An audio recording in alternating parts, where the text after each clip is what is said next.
Hello, everyone. And I can. Where do I hear myself? Am I? Yeah, there we go.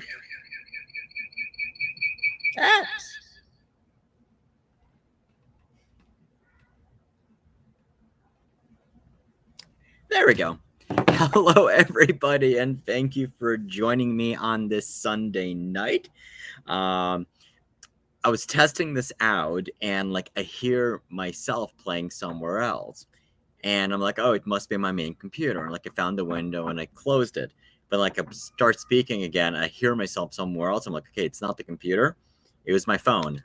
So I was actually sending out an invite to a fellow YouTuber, I guess now at this point we can call him, and that was that. So how is everyone doing? Thank you for joining me on this Sunday night.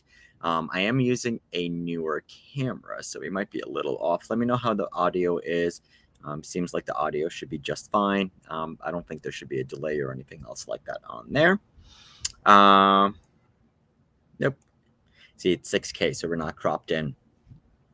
Vernon, thank you for joining me, buddy. It was absolutely a pleasure to seeing you. Ryan, I wished you would come. I did meet your buddy Nick for a couple of days.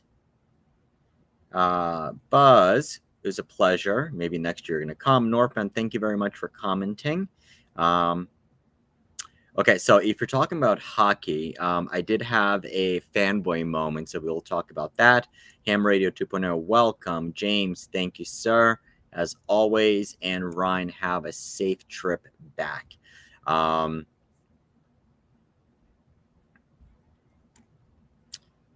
So Nick, Eagle Run 23, he was there. That's what I was talking about there. But my fanboy moment, and I posted the image, you were talking about hockey. So it's actually a funny story. Like obviously this SHOT Show, there was, hey, Mr. Okay, so I was trying to have some of my crew and team members come on, and I invited Ryan here. So Ryan, thank you very much for all your help at SHOT Show. I hope you had a really, really good and enjoyable time, and I was hoping that you'd pop on, but you don't want to. It's okay. So I did have a fanboy moment. So it was actually interesting. Like anyone who's like in the firearms industry, I mean, like obviously there's a bunch of celebrities. You have like other YouTubers and stuff like that. My fanboy moment was at the Pristine booth. They had, so Canadian company, they had fellow Canadian Carey Price there. So number 31, Carey Price. He was there. He has a limited edition gun that he was putting together with one of the Canadian retailers, and it was built on Pristine action. So he was at the Pristine booth. Super chill guy. I did an interview with him.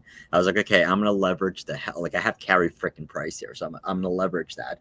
So I'm like, okay, let's do a video about your gun that has your name on it, and kind of had to coach him a little bit through that interview and kind of had to pull it. You'd figure, like, being like such a massive Canadian celebrity and being such a massive hockey star, but very laid back, definitely. I mean, you'd think that like he would give like a lot of interviews, but it was like almost like trying to pull teeth a little bit as well. But he is a gun guy, so that was definitely really cool. We will be joined by my friend Aaron probably in about 22 minutes or so. So we'll discuss some of the stuff there. Yes, Carey Price was cool. So actually, Carey Price had the distinction of only playing with one 80-point player in his entire life during his career, and that was Alexander Kovalev. And he was actually kind of sharing a story with that. And the story was that it was like that Alex Kovalev was like, he was like, Carey Price was saying like Alex was like just toying with him when he had the puck. All right, so I guess we're just going to go for some of these questions before we're going to go in there. Any good news on Sonix Arms? Yes. So we had a dinner hosted with Brandon. Sorry, I just read this comment and it just made me giggle. Nice. any good news on Sonix Arms? So Brandon has made a lot of progress. The gun is firing now, and so the entire firing system is working. It runs. Now he's basically just making the smaller refinements, like for example, the type of safety to use, like the ergonomics. There are a couple of ergonomics changes, things like that. I do have the video recorded, and we will have that up very soon. But what I would say is, I think watch last week's or the week before live stream, and well, the last one or the one right before that, where Brandon was on, and you kind of go deeper into this. But absolutely, what's interesting actually, there will probably be some news on that as well. Yeah. Alex wasn't. Wow. I did not realize that we had another Kobe fan. Okay, here's a question. Habs, Penguins, or New York Rangers? Which one?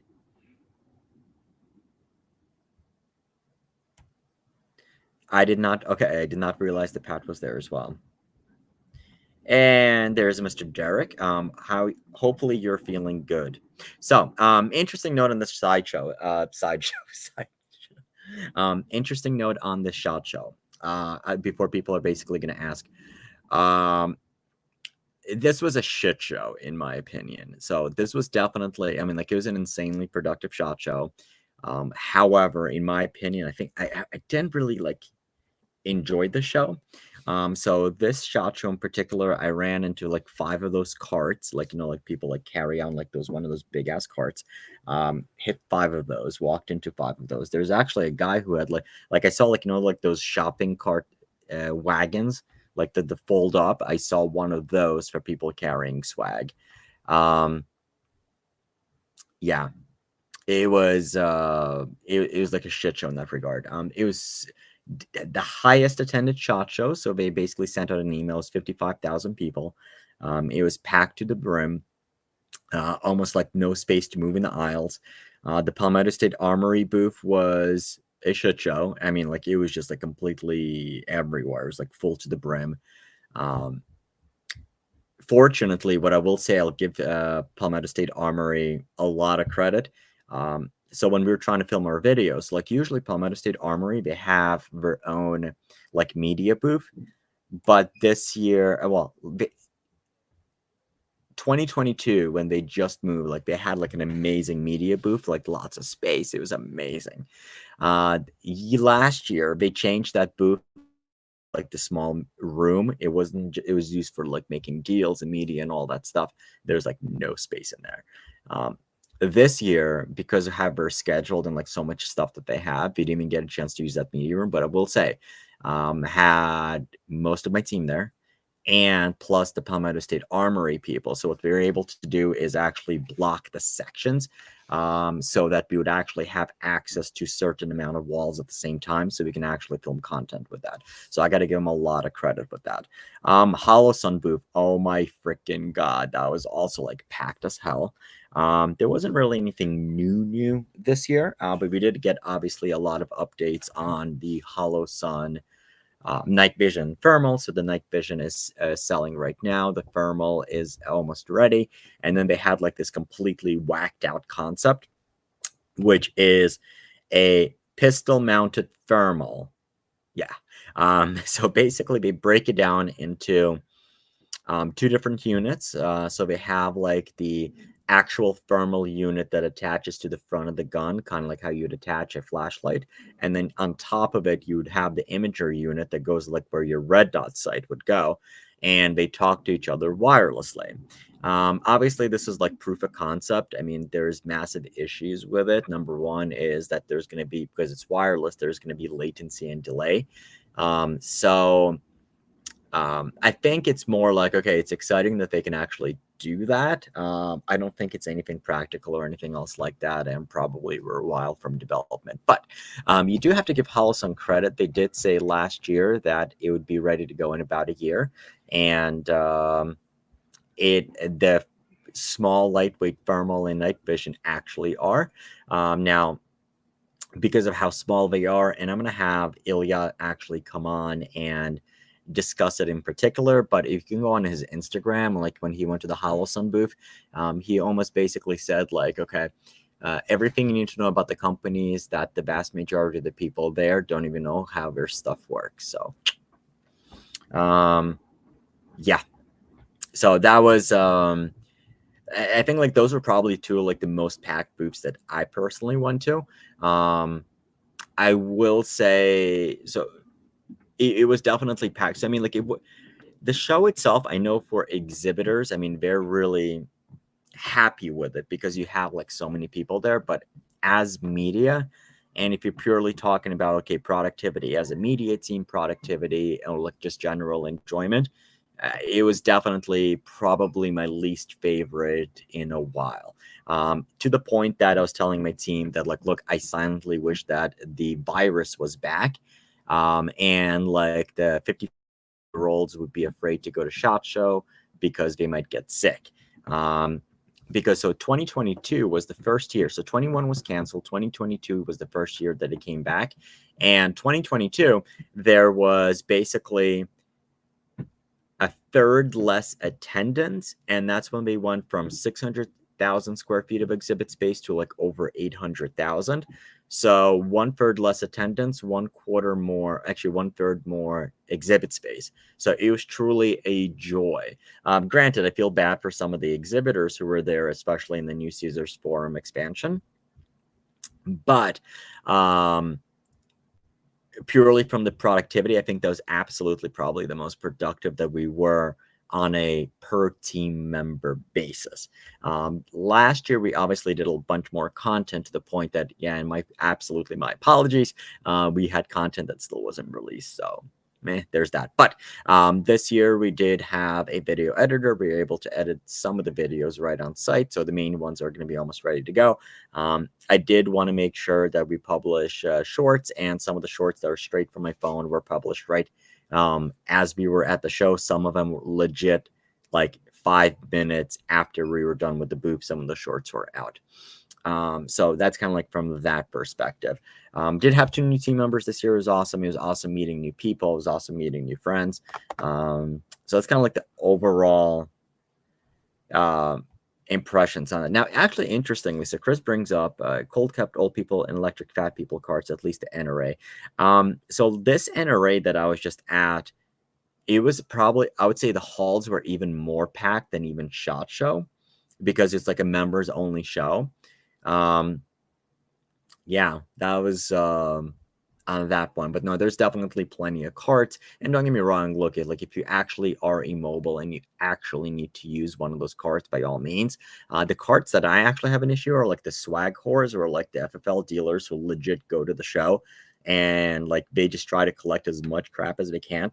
So RSR and some distributors, what they had are like those like utility carts that come on wheels, like so people would just bring them everywhere, dump their catalogs and swag and everything into them. So like you're walking, you're kind of looking in the back of someone's back, you see that they have like a cart, but then all of a sudden they just stop and you walk into them and like they're ankle level, which is like ridiculous. Five carts. I walked into 5 carts. It was like that bad. I did keep my cool. Yes. So what do all the crap? Okay, so I mean, you can talk to our swag. I'm not calling him a swag whore anymore. He's definitely a swag monster. So he collects the swag. A lot of the people when they go to the show legit they go there to, let's say, for example, you're an FFL. So you can get some really cool samples and swag and patches and stuff like that. People go crazy for patches. And like actually, even for instance, like I only brought 20 of our patches to the show, and all of them were like given out. Brandon Herrera, he was like, he saw one on Card Shark. He was like, I need one. People saw him like they completely go gaga over them.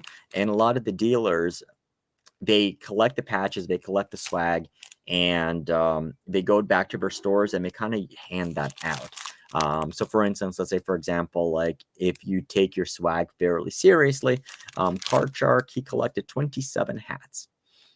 So these are basically 27 hats that you can give out to your customers. And Think of it like you're an FFL store owner. If you do something nice like that for a customer, people go crazy for that. I'm sure a lot of the swag is actually going to go back and people are actually going to sell it.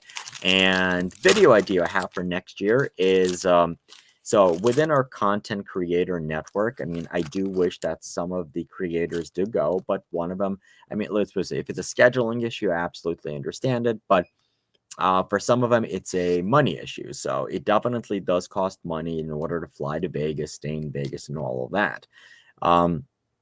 But I was okay. Like I was wondering, like, okay, what if the show can pay for itself? And look, if you're a YouTuber, if you're a content creator, the amount of deals, the amount of free stuff that you can secure for yourself at SHOT Show is incredible. And just even like the people that you ordinarily wouldn't have contact with. I mean, let's put it this way. I am waiting and I'm getting on the plane back to Pennsylvania, and it was with a stop in Orlando. And I start talking, and right behind me is like, oh, hey, you're here for SHOT Show? I'm like, yeah. He's like, hey, look, what do you do? I'm like, I'm a YouTuber. And he's like, oh, great. I'm the marketing manager for SAR USA. I'm like, perfect. So we exchange information, and there's going to be some stuff in the works from there. So the fact that you have access to all of these people, I mean, you're definitely going to get the money back from that. But even let's say, for example, you go there just for shits and giggles, and let's assume that the entire show is a bust. You sign absolutely no deals. You don't make any contacts. If you purely go there to collect swag, I'm fairly positive that at the end of the trip, you can sell all of the swag and it'll more than cover your entire show. And let's see. Let's see. I can actually show some pictures, I believe. Let me see if I have Telegram on here. I will show you just what one of our team members did, swag-wise. So let's see. SHOT Show group. Oh, Nick, absolutely. If you want to join, use that link that I posted where you replied and pop on. Just make sure you're wearing underwear. All right, let's see. So I'm just going, sorry guys, I'm just going through my Telegram group for content creators where people posted swag pictures.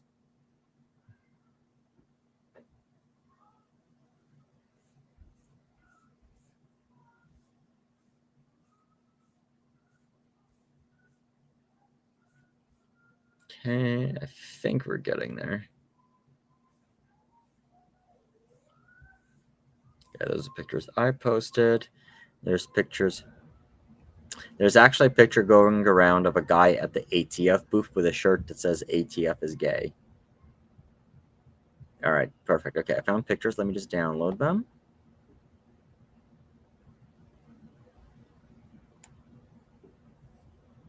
Okay. All right, so let's see. SHOT Show swag. Ryan, I'm going to post your pictures here.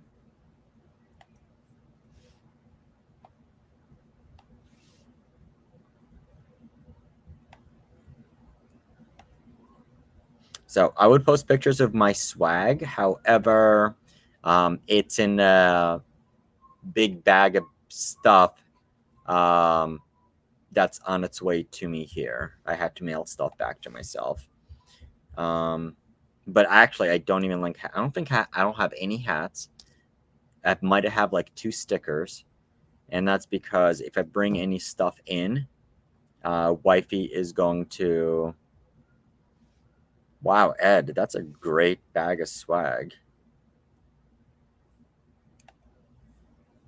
I don't think Ed is watching. All right, and I'm just waiting for the swag monster himself.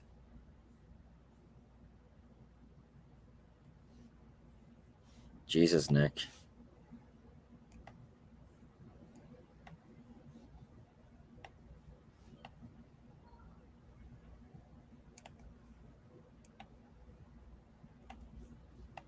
Okay.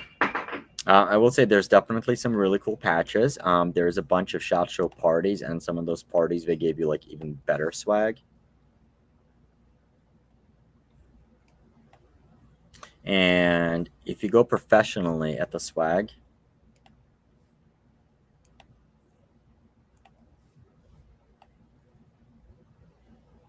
okay. How do you get magazines?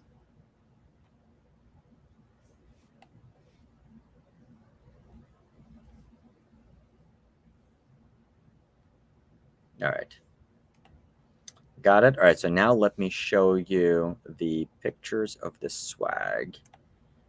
All right. So how do I? Oh, crap. It's opening up in Photoshop. I don't need it to open up in Photoshop.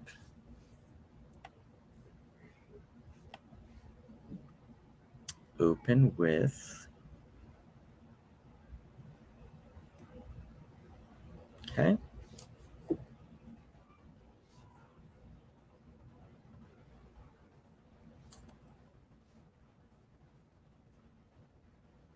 think I should be able to. Video.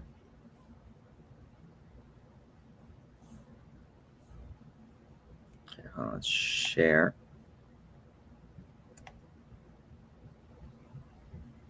I can share slides. Oh, it's PDFs and all that stuff. Hey, so we can do PowerPoint and stuff. All right, share screen. Let's just do that.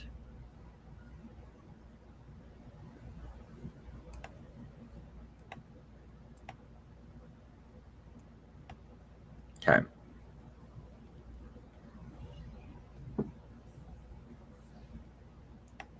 All right, so I will do this. So you guys are seeing my stream right now. Yes, you are. Okay. So this is the swag hauls that some of these guys are doing. So a bunch of hats, stickers, patches, holsters, iPro, Mean Arms magazine loader. This was a really cool one. So we have a John Wick patch. That's one of them. Let's see. Yeah, so there's that.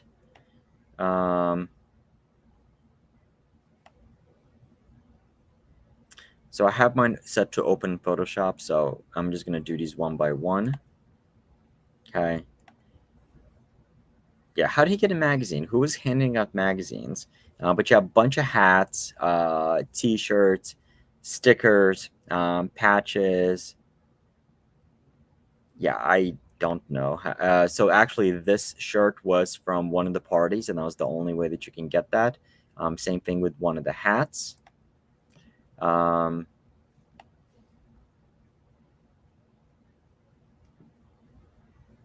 Okay. So this picture, this is just one of the what he got in one day. One day. Canic bags, Olite bags, Core, Canic. I don't remember who that is. Hornady. Hats, T-shirts, cups. I actually gave him one of those T-shirts. A bunch of stickers. Chamber flags. Hand warmers. Yeah, so a bunch of stuff. So this is basically what he got from just one day. So let's say some of these patches, they will actually sell for about $20 to $40 on Gumbroker. But even if someone, let's say, for example, has, I don't know, let's say $5 a patch, you can sell them for, and you have 100 patches. There's $500 right there, and it's super easy to collect that many patches, especially since some of the patches are very limited just to SHOT Show.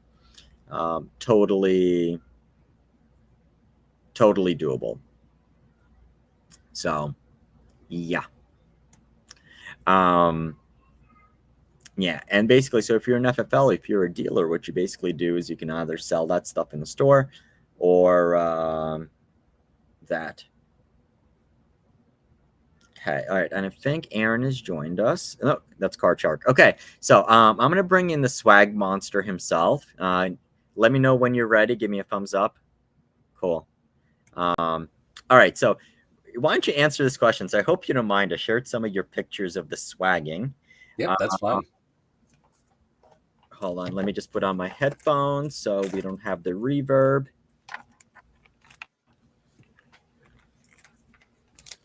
All right. Okay. So welcome back. For those guys that don't know, this is Nick or Card Shark. He helps me out with one of the sites. And this is your 7th SHOT Show or something like that? 6th or 7th, something like that. Okay. So what, actually, it looks like you're using a good mic or no? Yeah, I have a good mic here. So. Okay, check to make sure that actually is the input because it sounds fairly hollow. That's why it sounded a little weird. So just check on the input on the Melon app to make sure it's actually using that thing.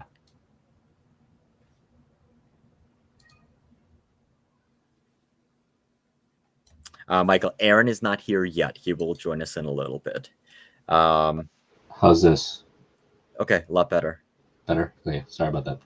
Okay, it happens. I think your volume might be just a little bit, or actually my volume might just be off. All right.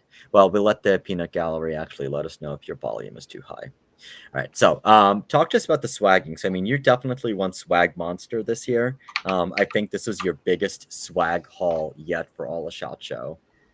Pretty much, yeah. I mean, it wasn't even intentional either, but I did try to go like above and beyond like previous years because we had a couple new guys with us, so wanted to show them how to get the stuff.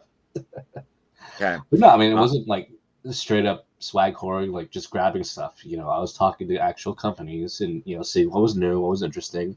If I wanted to do a video with them, I would do that, and then I would ask them politely, "Hey, do you have any swag that you'd like, that you guys are giving away?" And they would give it. There you go. So what were your overall impressions of SHOT Show this year? Actually, I know so SHOT Show is generally like so busy for us. We don't even have like time to. We didn't even have time to like really discuss it. It was crowded. It was a lot more crowded, a lot more people this time. We're tripping over, those milk crate containers like previous years. I was a little disappointed that they opened up industry day at the range to buyers right away, because that caused them to swoop down on everything. Swagler wise, they grabbed all the stuff right away. So I could have had more stuff. I would never even think of. Yeah. So this year, so what Nick is referring to is media day at the range. So that's the Monday before SHOT Show. That's when invited buyers and invited media go to the range, so we can actually shoot a lot of the stuff. Some of the so when you see the shooting footage during SHOT Show, that's where the footage comes from. So typically, what happens is that the first 4 hours. So it runs from 8:30 to 4:30. From 8:30 to 12, it is open only to the invited media. And then from 12:30 on, it's open to media and buyers. This year, one of the things that they did was they knew ahead of time that there was supposed to be about an inch of rain come down. So they opened up the range day to everyone starting at 8:30. So it was definitely a lot more packed. The weather, I mean, I guess it wasn't super cold, but it was definitely raining starting right around 11 o'clock, which made things significantly difficult. Traditionally, the weather at range days is generally beautiful, except once every 6 to 7 years. And considering that we had a really bad year last year, I was like, okay, we're done with it for now.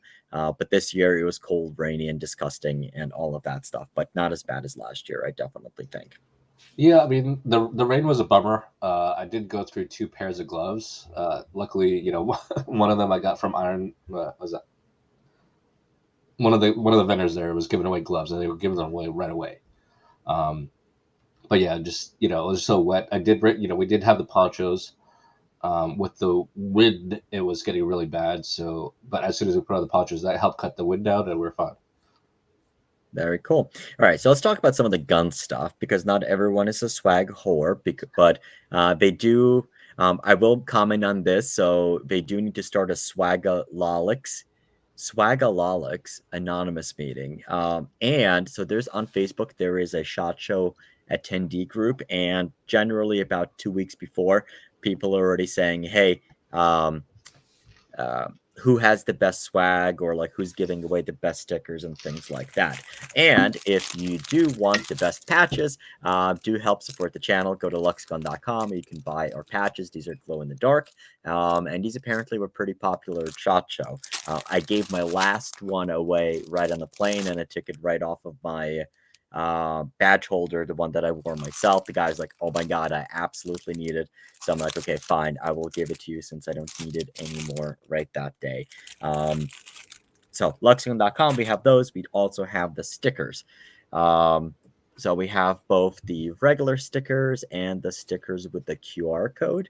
So and typically what I do is, if you buy the patches, I include some stickers in the packaging right there.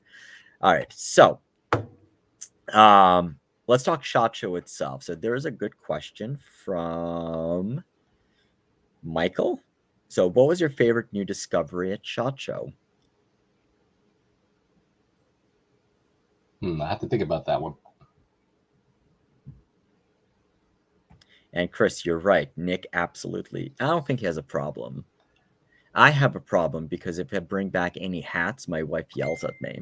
However, I got, I think, 29 hats. I thought the last count was 27. No, I had a couple of extras there. It was 29. Okay. Sorry, I'm actually bringing on Aaron, same link as before. 1 second. Okay. I might have to send the link out. Hold on. At guest, copy link, and I have to go on Facebook. Okay. So so I guess, like, basically, what are some of the fun things that you did see at SHOT Show? And this is actually one of the problems. What I will say, like, people ask me this question too, and the reason why I deferred it to Nick is because, well, quite frankly, I don't remember. All right, give me 1 second. There's a lot out there. I mean, there's a lot to miss too. A lot of people will gravitate towards like the big names like STI, Staccato, and you're aging yourself. And but there's a lot of other great booths out there. Yeah. Actually, the biggest surprise to me was that the Yeet Cannon was actually, out there. The High Point, Yeet Cannon was actually released back in August, from what I was told, and people didn't know about it. Yeah. Honestly, so for me, like, I did have this discussion. The thing for me was, and I'm kind of cheating with this one a little bit, was actually at range day, and that was shooting the Uintah Precision bolt action upper in 22 arc at 1,000 yards. So that was my first experience shooting 22 arc, and I will say I was absolutely pleasantly surprised. It was just the fact that, like, okay, like it was a laser beam, just like 6 arc is, but even more so, and even less recoil. And going out to those distances so quickly was just awesome. Hey, look, Ryan said the exact same thing, and I swear that wasn't. The other thing, honestly, what I really enjoyed at SHOT Show was getting Ryan to shoot at, basically, let's call it 1,000 yards for the first time, and making it look super, super easy. What was actually interesting is that, so here we are at range day, like, so we have the long range shooting pavilion where we have a common firing line with targets set out, steel set out to 1,000 yards, 960. And all the way at the very end, you had Barrett with their new 50 cal. And that wasn't like, a 50 cal, that was a 416 Barrett. 416, yeah, 416 Barrett. Sorry, it's a 50 BMG neck down to a 416. Yeah. So even more accurate and all that stuff. And like, people were going Googa Gaga over it. I'm like, all right, I guess this would be cool, but like, I really don't feel like waiting in line.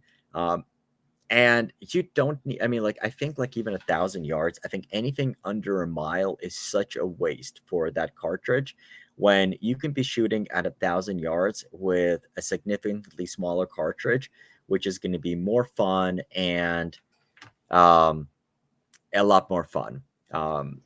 I mean, I really got enjoyment out of it. And actually, betting Ballistic need to bring Ryan down when you come back. We'll have him sending rounds. So honestly, like second to that, the most fun I had was shooting the 6.5 Grundle at a BC IPSC size plate out to 1,550 yards, thanks to Bending Ballistics, who has access to a range down there. Like, the more I progress with this, so obviously, like some of you know, I mean, like what my rabbit hole used to be was USPSA, shot everything from locals to national matches. Right now, I generally can't shoot more than 100 rounds without my wrist really feeling bad. Almost time for another shot. But like, and that's why I really enjoy the precision rifle game because, well, it's like low impact on the wrist and all that stuff. But the more I kind of like head down to it, and I think it's natural progression. Like, okay, you start with like a 308 or a 6.5 Creedmoor, and like you want to progress up and up in caliber, and you do that. But then you realize, okay, well, if I'm just shooting at like sane distances, which is like, let's say 1,000 yards, I would say up to, let's say up to 1,500 yards, you really don't need a large magnum, especially since you're not hunting. So the energy downrange doesn't really matter that much. So that's why I was like really excited about 22 arc, 6 arc, 6.5 Grundle. Had a really good meeting with the guys from Alexander Arms, who are the creators of the 6.5 Grundle cartridge, although the current owners are not Bill Alexander. Now, there was a question on 6 millimeter max.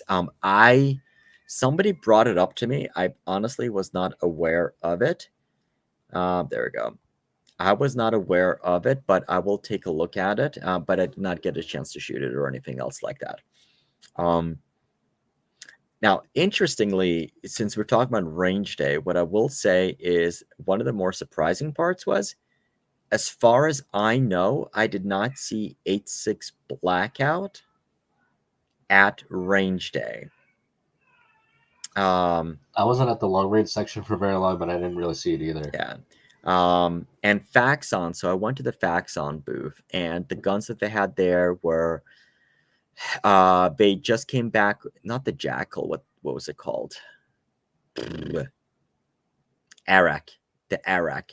They had that in 7.62 by 39. They had Verbolta action receivers in 308 and 6.5. That's what was mostly there. I did not see 8.6 blackout, which was a little surprising.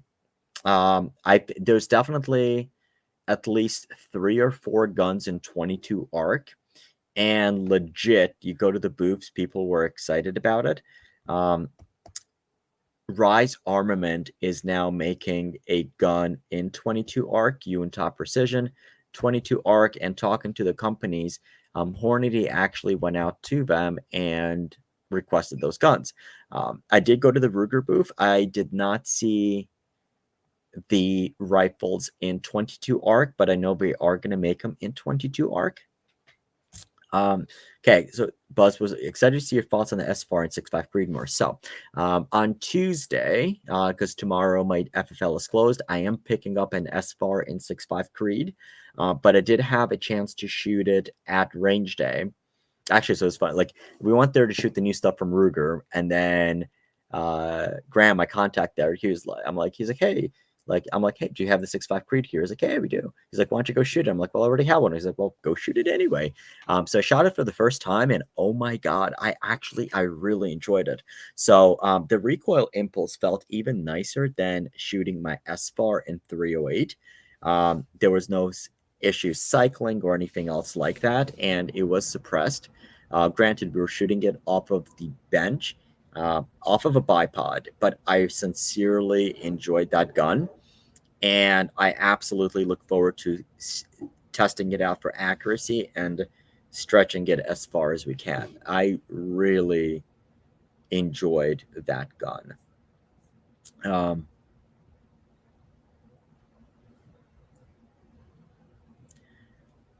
Did you hit up the Aero booths? Yes.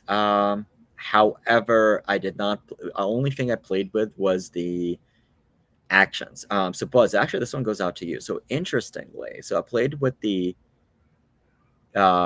new production actions, bolt action rifle actions, and they felt much smoother than the ones I played with before. And they're basically saying that the ones I played with before are, I guess they weren't the final production ones, so the coatings on them changed. So the new bolt action, the bolt actions were much better. Also, the same thing, actually, I would say the facts on actions were also pretty nice. The pristine ones were nice. Okay. Will the 6.5 S4 be the same price point? So it's already released. You can purchase them. They do have 2 different models, but interestingly, there's no short barrel rifles. The only variation is the stock between the 2. So it is available. I think it's right around the same price point. I'm not going to pull up the Ruger site because it's a live stream, so you guys know how that is. Now, on the topic of Ruger, I was slightly peeved. This time, they actually release brand new stuff at SHOT Show. So usually they release new stuff before SHOT Show. They announced the new LC carbine in 45 ACP. We shot that. It was pretty cool. It was pretty fun. They made some changes to the action. So the bolt release is now accessible. So that was cool. Then they have the new Max 9 now in a 4-inch barrel. They have I have a photo of this, so let me. They also brought back the folding stock Mini 14. So yeah, yes, there old was 18 vibes. Yep, there was that. Okay, so so LCP Max 75th anniversary, so it's a different color. You guys can't see it on here. They have the Ruger Mark IV Target 75th anniversary. We have the Max 9 with the ready dot symbol on there. We have the Max 9 with a 4-inch barrel, which I will say felt pretty good. And now they have a SR 1911 with lightweight aluminum frame. So like, yeah. But interestingly, what Ruger also did have was the Predators. So the new Gen 2 Predators were on display, but they didn't announce them or anything. So I'll have Aaron talk about those.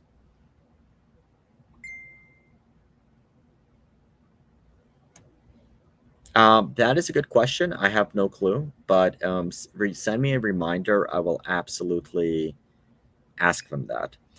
It really legit could be one of those things still back from the Bill Ruger days, and there was absolutely that.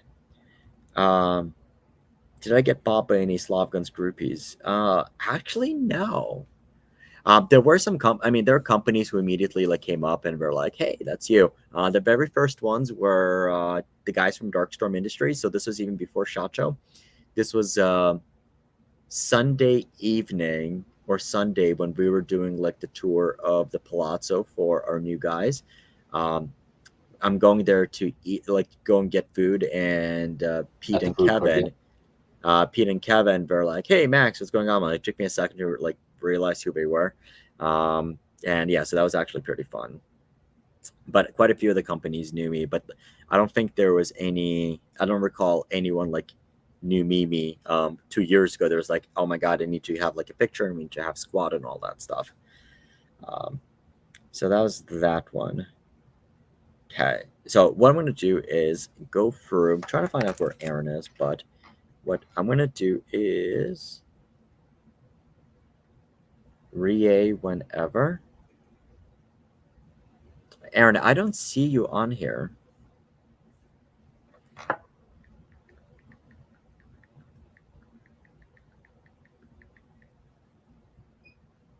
Okay, so I'm trying to bring on Anarchy Outdoors, but I don't see him on here.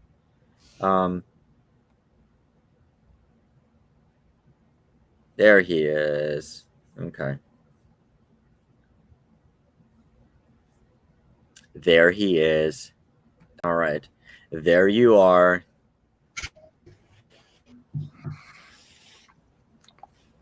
Hello, Aaron. How's everyone doing today? Not too bad. Your internet's fairly slow, I think. At least I think that's Aaron. Um, Different link. Okay, so I did not realize there was a different link. He's like, "Yep, ready whenever you are." I'm like, "I don't see you on here." All right, so welcome to our conversation. I was really legit hoping that you would come on. So when I scheduled this, so like a couple of hours ago, Aaron sends me a message and he's like, "Where's my invite?" And I'm like, "Okay, I didn't send any invites yet." I was like, "I legit scheduled this." So I just got back basically midnight yesterday, scheduled this earlier today, and then immediately had to run out grocery shopping, all of that stuff. And I walked in 20 minutes in, and here we are. So we were talking about Ruger, just in general, and all of the new guns. Now, I saw a picture that you posted. So I went to the Ruger booth at Range Day. I didn't go to the Ruger booth during the show, but you posted an interesting picture on Facebook, which was apparently the Ruger American Gen 2 Predator. So talk to us about that. Yeah, so I cornered it's Mike, right? His name's Mike. Is it Mike or Matt? Matt Wilson? Yeah, I cornered Matt, the product line manager, for the Ruger American because I had some very detailed questions about it, and I actually posted in the Ruger American group on Facebook, like, hey, if you could ask Ruger any question today, post it up. And Matt was nice enough, so big shout out to Matt. He went through all those questions from the Facebook group with me, and he was extremely helpful. I do have some feedback for him from that group, which we'll provide to him next week. But yeah, so we went through the different Gen 2 rifles, and he slyly said, hey, look at the bottom, because I asked him, hey, when's the Gen 2 Predator coming? And he goes, look right there at the bottom. It's right there. This is a 450 Bushmaster, so it's not fluted, but this is the color of Cerakote, and this is they call it spackle green stock. So yeah, it's all the calibers are coming for the Predator. It will be 22-inch barrel. It has the Go. I think it looks like the Go Wild Cerakote on it, and then it comes in that green spackle stock. And if anyone wants to see the picture, we posted it in the Ruger Facebook group of the rifle. But yeah, so that's kind of the Gen 2. He also said that the left-hand models are almost done. They will follow shortly, and then their focus is on the long-action Predators. He said probably 24-inch barrels be very similar to the Predator with the 22-inch barrels. And then I asked him about the Hunter, and they currently have no plans to do anything with the Hunter. And then I got a question about the rimfire, and he said there'd probably be at least a year and a half before they look at any of the Ruger American rimfires for updating. Very cool. So actually on that topic, so remember how we were having a conversation and how Ruger was basically saying, okay, so what is compatible from the Gen 2 to the Gen 1? And basically everyone's saying, okay, well, the triggers are going to work, but you're going to lose the third position safety. However, the stocks and chassis would work. There was, however, a caveat. So on the very last day, I was walking out, and the last video that I shot was at Sharps Brothers. And I was having a conversation with John Sharps, and I was saying, like, hey, so I was looking at some of the other products that they had available. And like, if we started the conversation, came up, hey, the Ruger American Gen 2. And he was like, yeah, actually, as it turns out, the Ruger American Gen 2 the Gen 2 rifles are not compatible with the Sharps Gen 1 heat seeker chassis. So where the bolt is on the back, there's a little bit of a clearance issue. So he's like, we have to take a Dremel to a bunch of the existing inventory stock we have so that the bolt can run all of the way. So apparently, yeah, even though the footprint is the same, you might have an issue with some existing chassis that are going to be out there. I have another update to that as well. Okay. It's not only the bolt, the trigger ting is 0.006 wider. Okay. So the Wooks, like most of the Ruger American chassis manufacturers, are now aware of it. So if you have a Gen 2 rifle and you want to replace the stock, wait 3 or 4 months and then buy a chassis, because they are correcting them, and they're correcting them quickly, but they're stock. Now, so basically, for anyone who's buying one used, you might be SOL. You might have to Dremel it yourself. Yes. Okay, so that's on that one now. So from Sharps, it is going to be compatible. So that's definitely so the new current stuff that you're buying from Sharp. I'm not sure, Aaron, I'm not sure in your inventory if that one is going to be updated or not. But apparently, so the stuff that Sharps brother has that they're shipping out now is going to be compatible with the Gen 2. Okay. And then let's shout out John at Sharps Bros. He's the only company, maybe MDT, but he's the only company that's got left-handed, right-handed long action for the Ruger Americans. Absolutely. They've been sneaking them out there, and they haven't been publicizing them yes. at all. And they also have one for the Ruger Precision Rimfire. Okay. So on that topic, well. I am so like I said, if you were on a live stream one day, I'm like, hey, by the way, do you know that he has, like, I was browsing his site, I think getting ready for SHOT Show, and he was like, I'm looking at the site, I'm like, wait, hold on, Sharps Brothers now has chassis for the Ruger American Rimfire. I'm sorry, the Ruger Precision Rimfire, the 1022.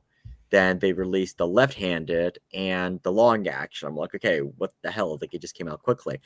Did have a chance to actually play with the Ruger Precision Rimfire chassis in person, and oh my god, it feels so good.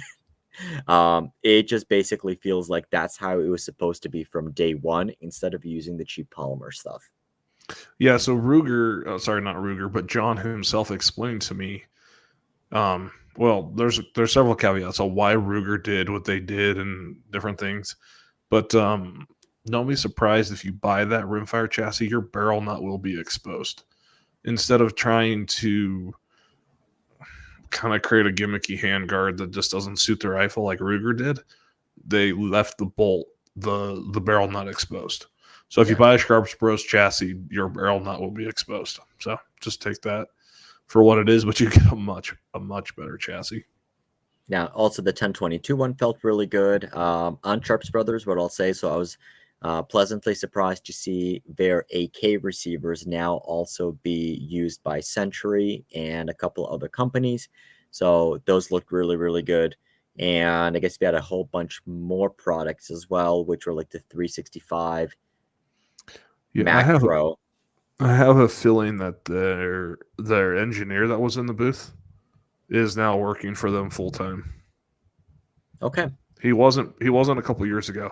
He lives just down the road from us. He's been in our shop quite a bit. He hasn't for the last year or so, but we helped Sharps Bros quite a bit on the first Ruger American chassis that they did. And like I said, he lives just down the street from us. Okay. And I'll also say, so actually at the very end, I did have conversations, and one of the things that John Sharps said was, hey, we definitely need to do more in terms of marketing to get our name out there. And I was like, and I didn't even like get it out of him, but he was just like, yep, we definitely need to get more so that more people hear about this and use them. So I have a feeling we're going to be seeing more Sharps Brothers on stuff on the channel, and you're going to be seeing it more throughout out there, because I mean, like, they make some really, really good stuff. I mean, and everything from precision rifle chassis, handgun accessories, AK receivers, they are out there. They're making knives too now. Oh, and that. And indeed, there were a bunch of knives. It seems like everybody's getting into the knives now. I'll tell you what, I ran across a knife that really piqued my interest at the show this year. So we can talk about that as we go across, different products and things. But I did run across one that I will probably be ordering. Nice. All right. So what I have here is a stack of business cards of booths that I basically went to. And we'll kind of go over those. We'll talk about like kind of like some of the bigger stuff. And actually, but even before we do that, Aaron, what was the most impressive thing that you saw at the show? The most impressive thing that I saw at the show is probably the MDT Echo targeting system. Oh, what was that? So imagine you have a base station receiver that has 3 knobs on it, right? And imagine you're shooting a competition that you have 8 targets, right? Okay. So instead of having to rely on a spotter, solely on a spotter or a flasher, you can program the base station, the target order of the targets, and then you shoot the targets and it reports back and audibly tells you impact target 1, impact target 5, impact target 6. Wow. And So it incorporates it. And I think, I'm not sure, I don't remember, but there's a microphone in it, so it knows when you fired, so it can count where you should be, which target you should be on. But I'm not sure if that's part of it. I think it will be a feature enhancement. But a friend of mine has been developing that for several years, and it got purchased by MDT not too long ago. So MDT Echo. So something really cool, something that I've watched a friend develop for the last couple of years. So if you're a I mean, there's lots of impressive things at SHOT Show, but I like the small guys. So cool. Well, MDT is not really that small anymore. But well, I mean, my buddy, yes. Right? So absolutely. So definitely seems like from a match management perspective, it definitely changes a lot of things. Yeah, I mean, MDT had 3 great things in their booth, right? They have the zero creep trigger, which is electronic. Zero stage trigger. Oh, that's right. That's what it's called, zero stage, which will come eventually. I see it being a big F-class thing. Yes. I see it. I don't know. I don't know. It's going to be price inhibitive, I think. They said $699. Yeah, that's freaking twice the best triggers on the market currently. Sure, but let's put it this way: if you're putting together a kit, it's like, okay, well, do you spend $4,000 on a scope, or do you spend $3,400 and just put the extra money towards the trigger? So I think in the grand scheme of kit, go ahead. It makes sense. It makes sense. The one thing I can see from the electronic trigger is it will create bad habits. Yes. So I think for F-class guys, where you don't want any movement in the gun at all, you can eliminate bad habits. But then I could also see them outlawing certain triggers and competition, different things like that, right? So I think it's a cool concept.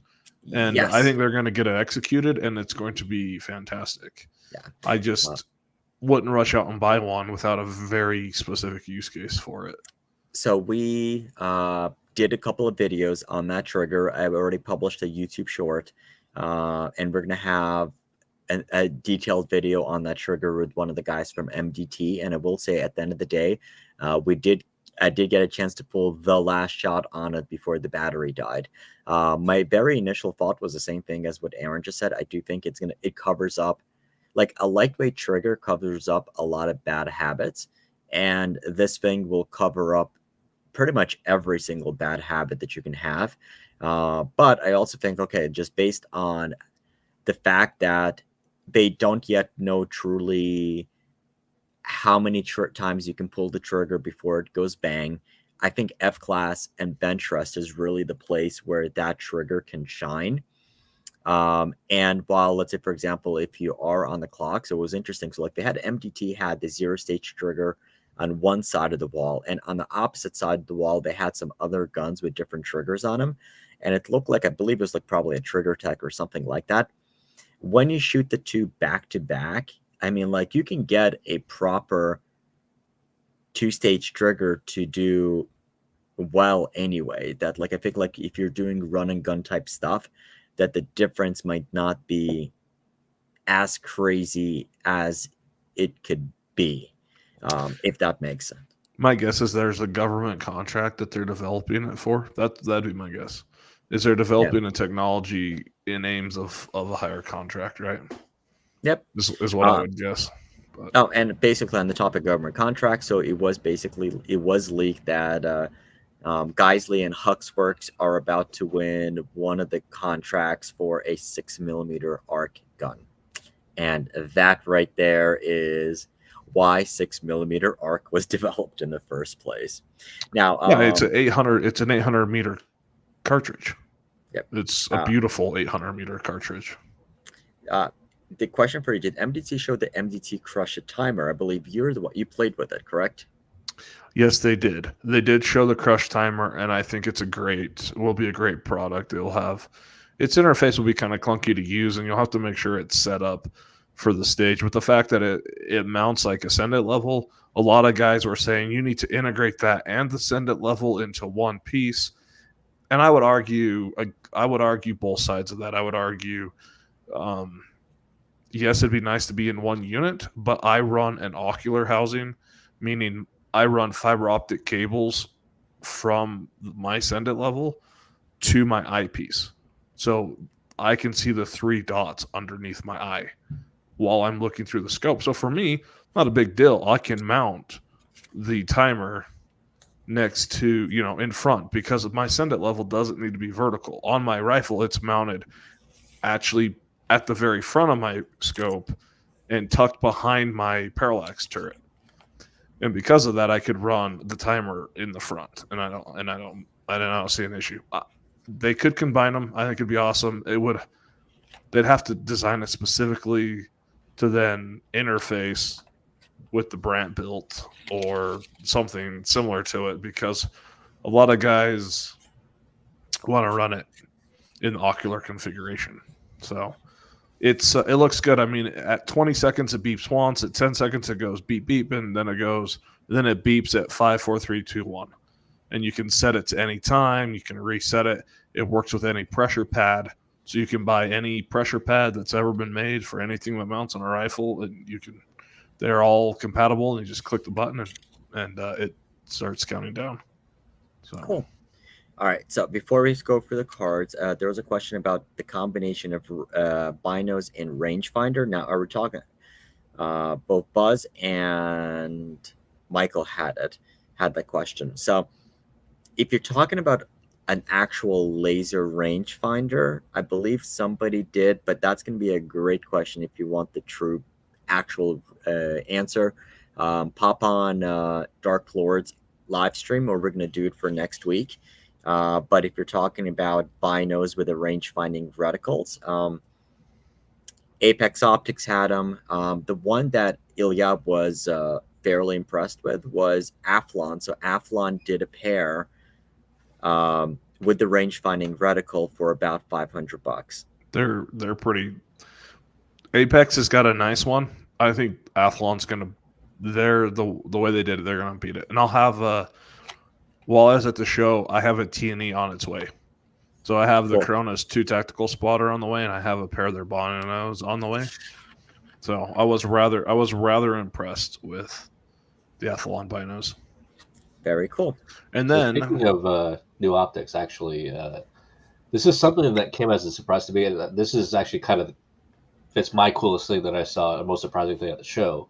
Barnett Outdoors, the crossbow company, has a new optics division. One of the new products that they have is, it's not night vision, it's not a thermal optic. It is like a low light optic. It basically takes all the ambient light and processes it and gives it to you in a full color screen. So it's not firearms ready yet. It's not rated for that, but for like archery hunting and like that, it's designed for like the first half hour before dawn and after sunset. But it was like clear as day. It was pretty cool. And I believe there is a range finding version as well. There's multiple options coming out, so I'm going to keep an eye out for those later. That would be an interesting concept. I do know that depending on the state you're in, anything that gives a bow hunter an advantage, they've been banned. Like, because Garmin has that cool sight where it will range and it will adjust your pins. You can't use those in Utah. Even Utah cracked down on Utah. All muzzleloaders have to have a 1x power on them. It's Colorado. You have to use peep sights on a muzzleloader. So a lot of cool technology for primitive weapons, but man, the hunting community is just wrecking the ability to use them. Cool. All right. So speaking of stuff, so Detroit Gunworks, they had in the new product center, they had for bolt action rifles. They said that they're super accurate.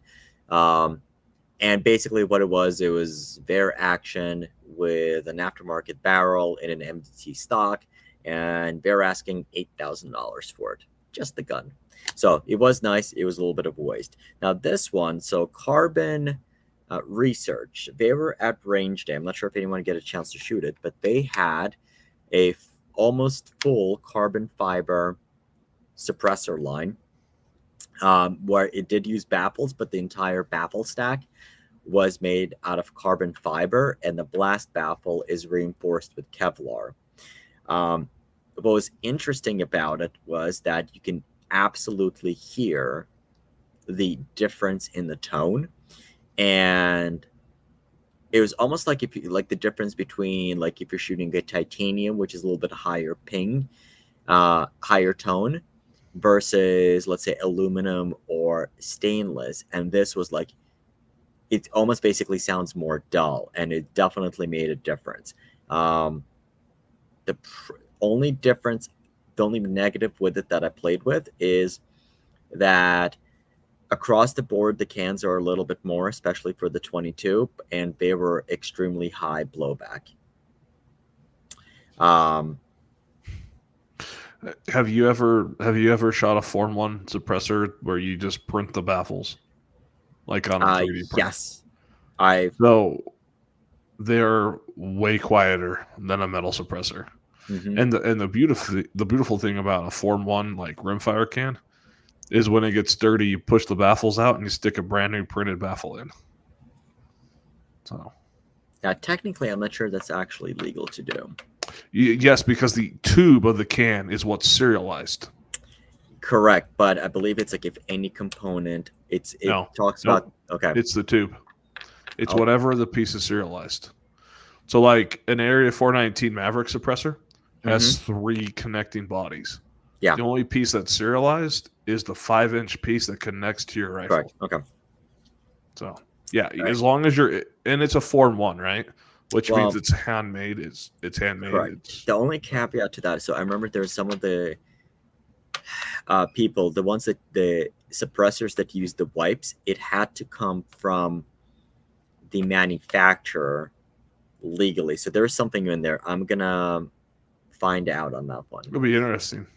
Yeah. Alexander Arms, they had, so the guys that behind the 6.5 Grenell cartridge, although it's not the exact same people anymore, they were showing off a complete 17 HMR rifle or upper kit, and it was extremely reasonably priced. So in an AR-15 platform? Yeah. Oh boy. I gotta write that one down. We gotta get some of those to play with. Yeah. That would be just insane. Yeah. So the interesting part was, so there was one other company that did what their magic sauce is. They are the ones who have the rights and the patents to one of the only working 17 HMR magazines for an AR platform. And so like a couple of other companies that have tried it, they are using it. So you can buy either just the upper, you can buy just the complete gun, or you can buy the gun as a package, which is the gun with an optic. So Hawk Optics actually developed a reticle and an optic specifically for 17 HMR. So it has a BDC reticle for 17 HMR for that gun. So Kentucky windage, baby. 0 to 50 yards, same point of impact at 100 yards. Let's roll. Yeah. So if you like that, you're gonna love that Franklin Armory. They had their upper in 17 WSM, so Winchester short mag. That gun was a lot more expensive. It wasn't like $1,000. I think it was like 1,800 or something like that. We need to find an FFL that would make a full auto one that we could play with. Apparently, so I asked him about using forced reset triggers on those, and he was like, hypothetically, it should work. The issue with 17 WSM is the magazines that they were using could not keep up with those high rate of fires, or at least they didn't have, because so the way that the 17 WSM is, he was talking about like how the rims are stacking on top of each other. That was the problem. Okay, I can see that. Okay. Cellmark, so that's the parent company of Sightmark and Pulsar. They have new night vision. I did not actually get a chance to take a deep look into those, but yeah, it's there. Mission First Tactical, they are now doing more soft goods, and I know I put out a short and some of you guys hated it, which was the clear translucent magazines. Now the kicker with these magazines versus the Lancer mags is that they're made out of a different high strength polymer, so you don't need to reinforce the lips with metal. Are you telling me this is the year of the clear plastic magazine? Yes. Yeah. This is okay. So these are the 3 takeaways from SHOT Show: year of the lever gun, year of the clear freaking magazine, and I guess year of the weird AR uppers. But, yeah. That's pretty much the takeaway. I mean, there was some cool, crazy stuff.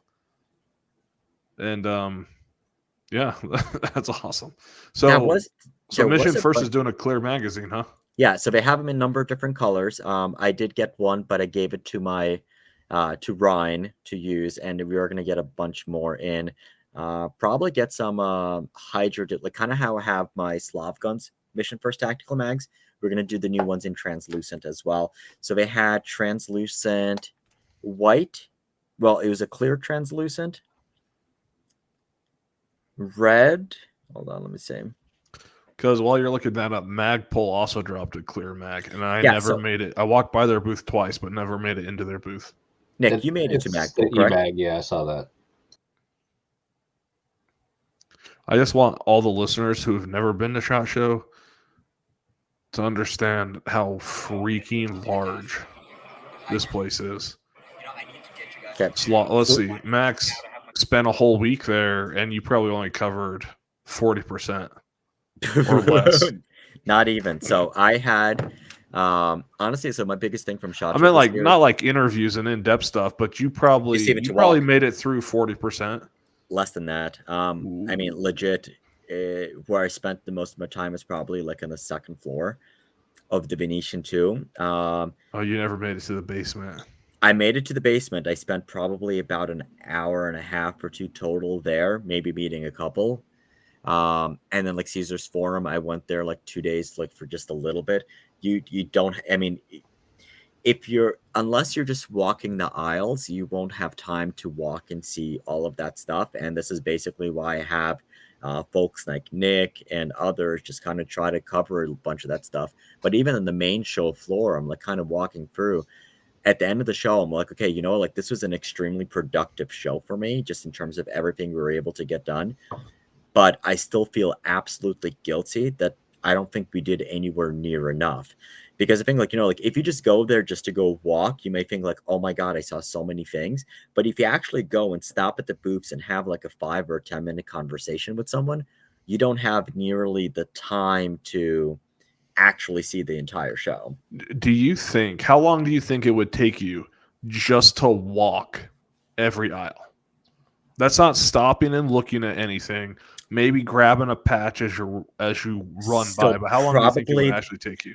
So running it backwards, probably an entire day or just short of a day. So NSSF has that'd be moving. That'd be hauling ass. NSSF has a statistic. So, prior to this year. So if you wanted to walk and stop by every single booth and you go from the beginning till the end of the show, you would have a total of 5 seconds for every single booth. If you wanted to stop at each booth for 5 seconds and you attended open till close. So yeah, it's basically, it's impossible. It's impossible to see it all. It's impossible to have all of the conversations that you'd want to have. That's why I almost like wish SHOT Show was like an actual week of just stuff. And that is why like I put so much emphasis on the range day itself. And we also didn't get up to the supplier showcase at all. Yeah. That was a whole other thing on the 5th floor. And unless you're looking for something specific in the supplier showcase, you gotta be wanting to manufacture, and you're gonna want to I've gotten up there in a couple years past to find something very specific, and we've been able to find it. Yeah, I've been up there before. It does have some interesting things, but yeah, it's not as not as worth it. But it is nice to see. But yeah, I never had a chance to see it this year. So to Michael put had it to put it to the last piece of context, I think to get to the front desk from the back of Caesars running, I think it took me close to 30 minutes. yeah, it takes That about was that just long. that was just to cross the floor. Yeah. And that's and then like it's almost assuming that like you know exactly where you're going. I mean, it's still, like if it's your first show and like you get placed in the middle, like you have no clue where to go. So it takes like about a day or two just to kind of like get organized and everything.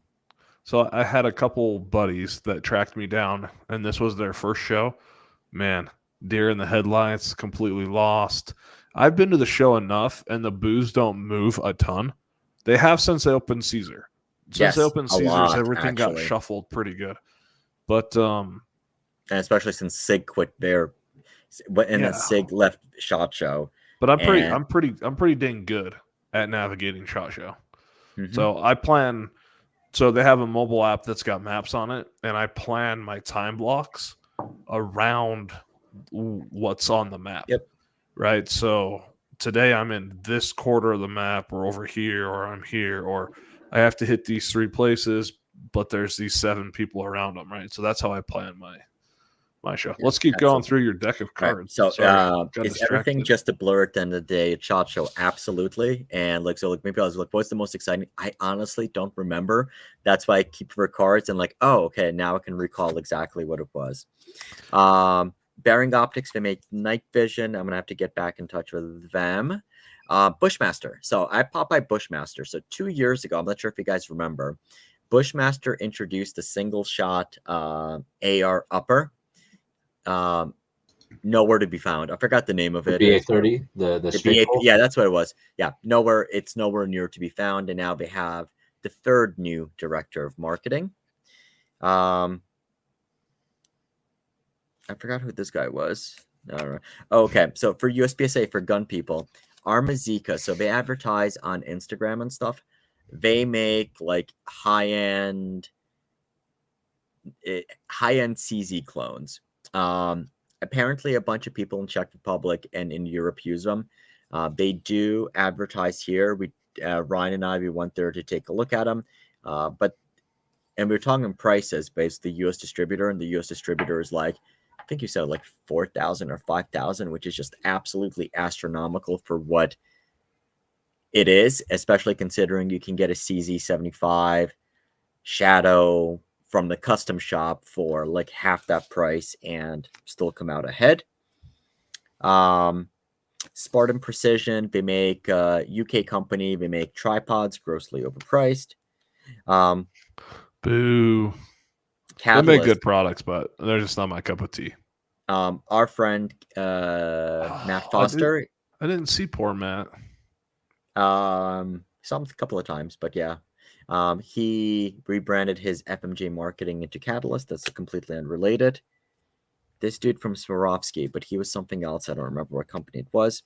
Oh, this is a cool one. TNW. So I posted a short on this. One of the companies Matt represents. They have the Aero Survival Rifle in 1911 now. So it's a 45 ACP or 460 Roland, and it takes 1911 Azines. Yeah, because everyone has a 1911 magazine. Well, apparently, like a bunch of people were asking about them, and you know what? A bunch of the people who have heard of TNW likely do have a 1911. So they're all 80 years old and will never use them. Yes, but no, it was cool. So and it posted a short, 5,000 views on it or something like that already, and comments were like, you know what? They should have this with the Glockazine. I'm like, they already do. They do have them in Glock mags, but it kind of just goes to show you that, look, okay, you can have an awesome product, but like most people probably have not heard of you.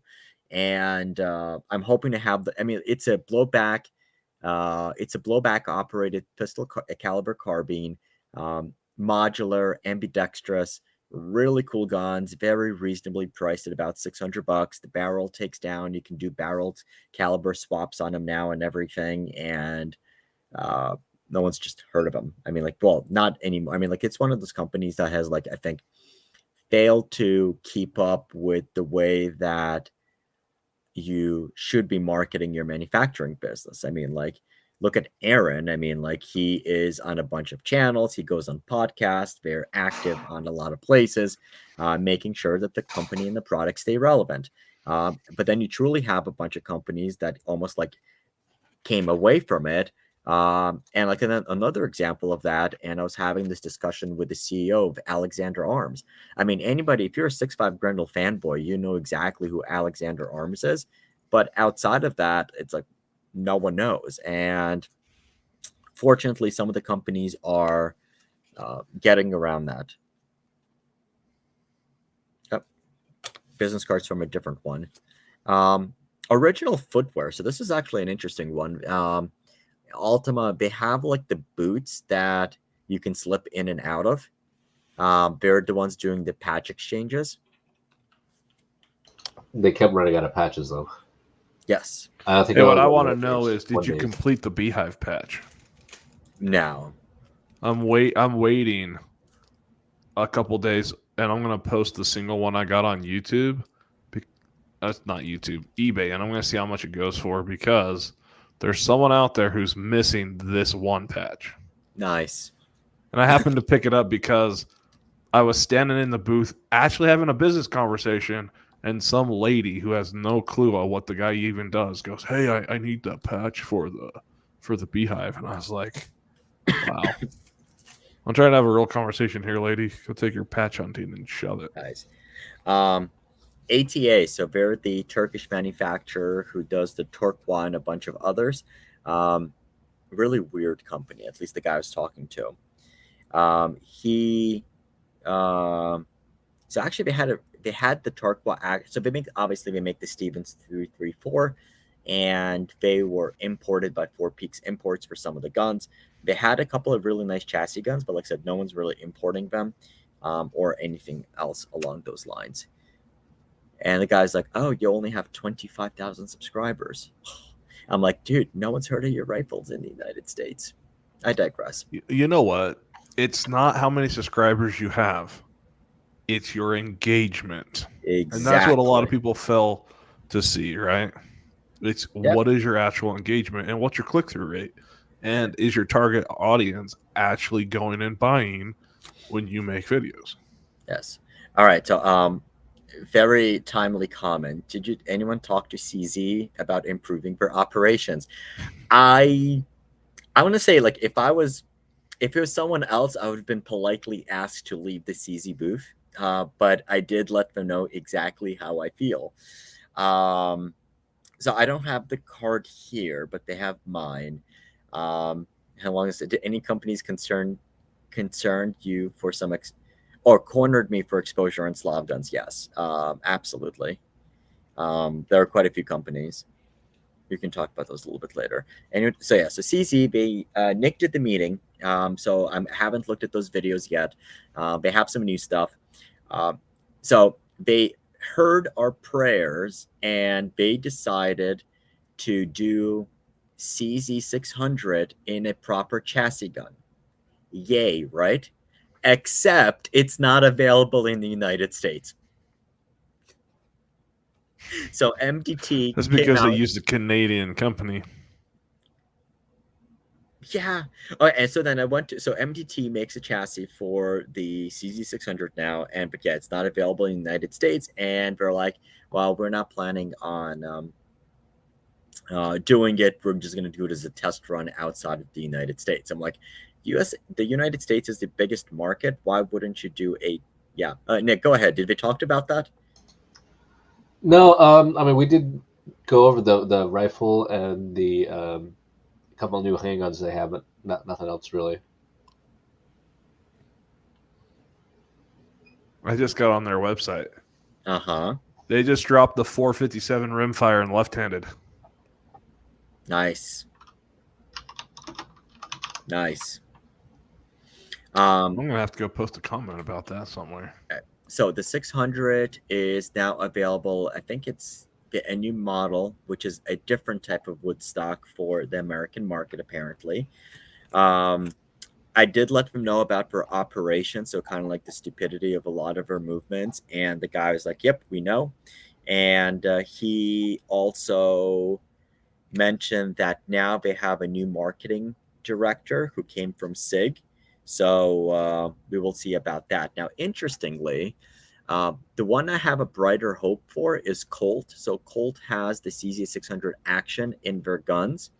They have the CZ600, which is now available in an MDT chassis. And they have the lighter weight, I believe you call it the Scout or something like that, which is a proper stock. And here's the kicker. It takes AICS pattern magazines as opposed to the MDTs, as opposed to the CZs, which do not. The safety on them is a little bit different, but the action itself is the same. So Colt is actually calling it the CBX Tac Hunter and the CBX Precision as the CBX, that's it. Chassis. What else did Colt drop? Sorry, what was that? What else did they drop at the show? Anyone else see what they dropped? The Python and Blued back again. That's pretty much it. They're being inclusive. Just not stainless steel pythons. Now we have beautiful black blued pythons. Yeah. But it's not the same type of bluing as before. No. Yeah, so I didn't even walk into their booth. Sorry, they had no interest to me. So the actions themselves, there are minute, tiny little differences, which is primarily the safety, but the action looked and felt exactly the same. The barrels are going to be different on them and all of that stuff. Now, interestingly, so when I was talking to them at Media Day at the range,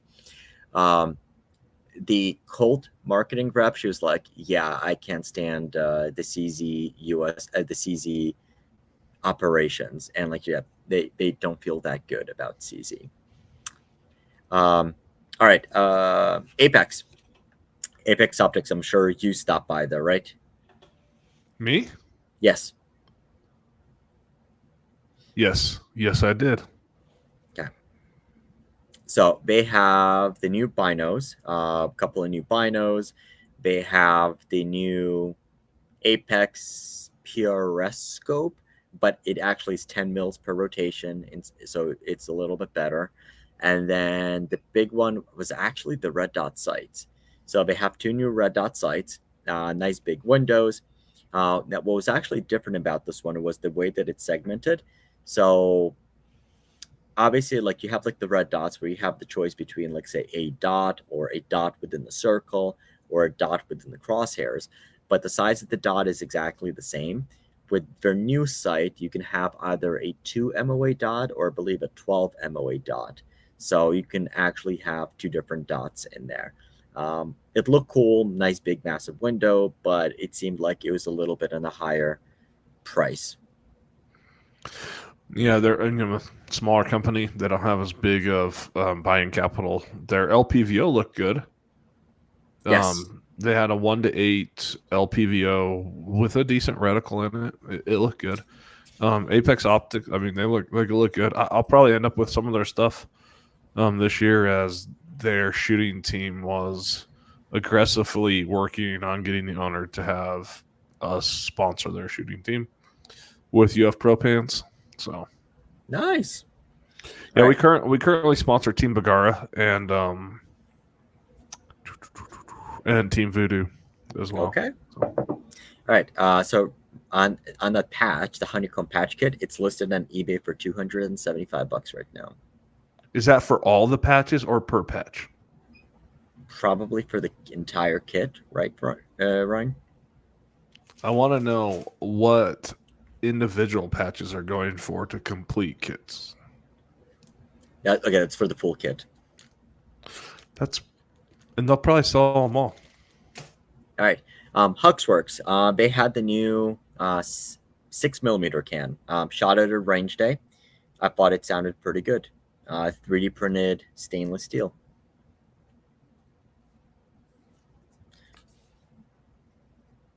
Individual patches would be about $50. Nice. All right. Oh, that's Marco. That's HTI. So HTI was there. Shot the HTI 1/8 MOA guarantee rifles. Felt pretty good. We'll have more videos on those. Rise Armament. So Rise Armament, they had the iconic trigger. I got a chance to shoot that at the range. really, really nice trigger for an AR.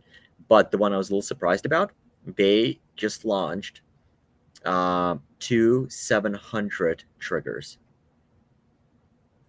So they have their single stage, and one is the Hunter, one is the Pro. The Hunter's is supposed to be 3.5 pounds. The Pro is supposed to be 1.5 pounds, but the one I touched, I could have sworn was about 8 to 10 ounces. It was, you can adjust it that low on the lighter side. So those, the Iconic is out now, and so the AR trigger is out now, and then the 700 trigger should be within a couple of weeks. I'd love to try one. Okay. APF, that is the importer for those. Rainier Arms, this is the guy that cornered me in order to go to a range day. AGM Night Vision. I remember shooting them, fairly cheap. They have a new one, higher resolution thermal, for about $4,000, if I'm not mistaken. Okay, Nick, I know I saw you at this booth. Lago Arms, Alien. Oh yeah, That was nice, but expensive. Was it anything new with it? They have a couple new kits, but it's all the same stuff. It's just like smaller, different tactical stuff, but attachments, etc. Okay. So the cool Did you part, go behind their booth and see the 2011 company? The Oracle. Yeah. I saw them at range day. That's been, basically it's been refined and it's a lot better now. But so it's the same people. So there was an issue with Lago Arms before, which was they were imported by Lancer Weapon Systems, which is here in Pennsylvania. Since then, they made their own import company, which is Lago Arms USA. And the owner of Lago Arms USA, well, the president of Lago Arms USA is the former guy from Lancer, who was the sales manager there, who actually I know. I tried reaching out to him before. So the cool part is Lago Arms, the same guy, is also Oracle Arms, and that's why they were behind and there. So they are located fairly local to me here in Pennsylvania, and we're going to be scheduling a range day to play with all of this stuff very soon. Okay. Now, I know this. Here's a question for Aaron, because I'm sure he did. Did anyone talk to Trigger Tech about their new triggers, the Glock and such?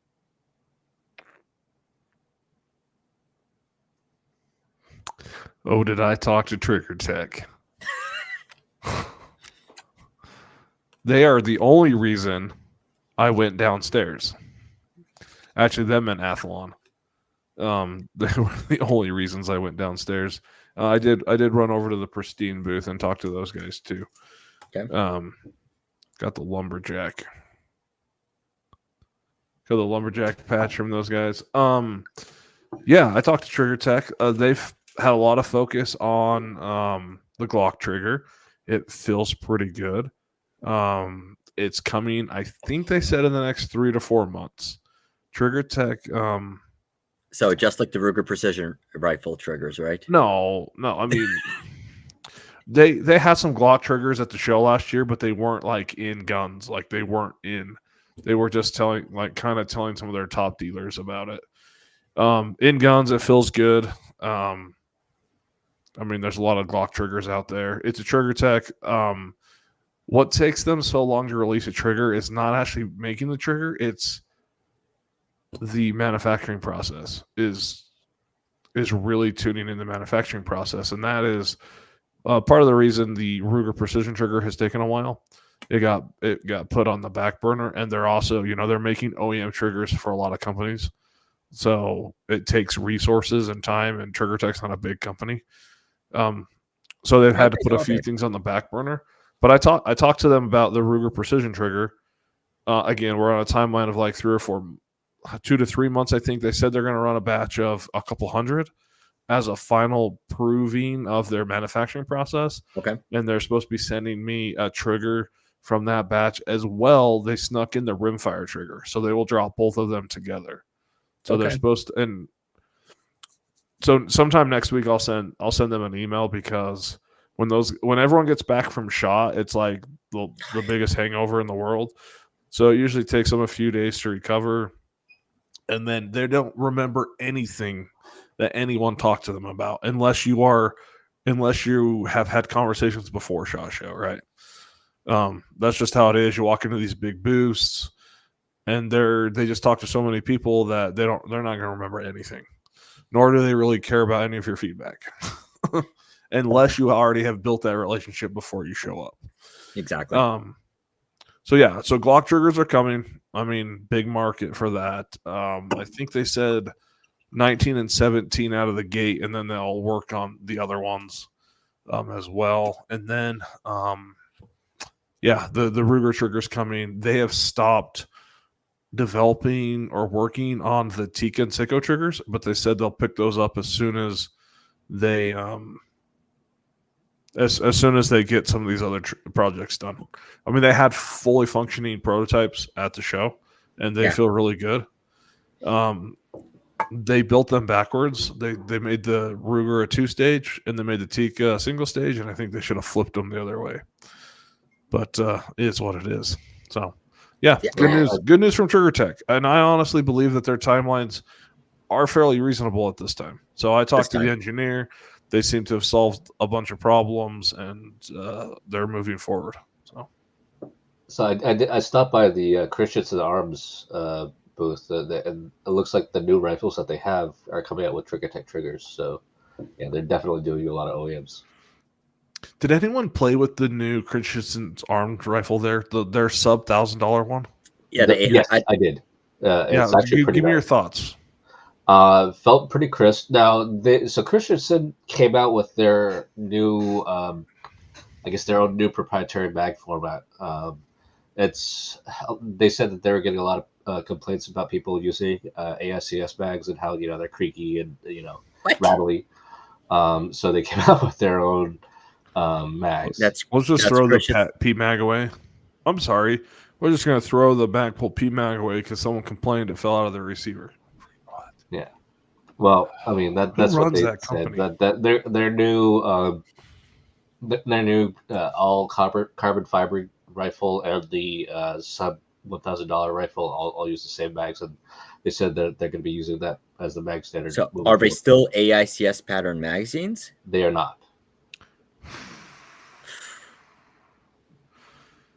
You know, the hardest part of manufacturing a freaking rifle is the magazine, and they think they can do it better. That's like the stupidest.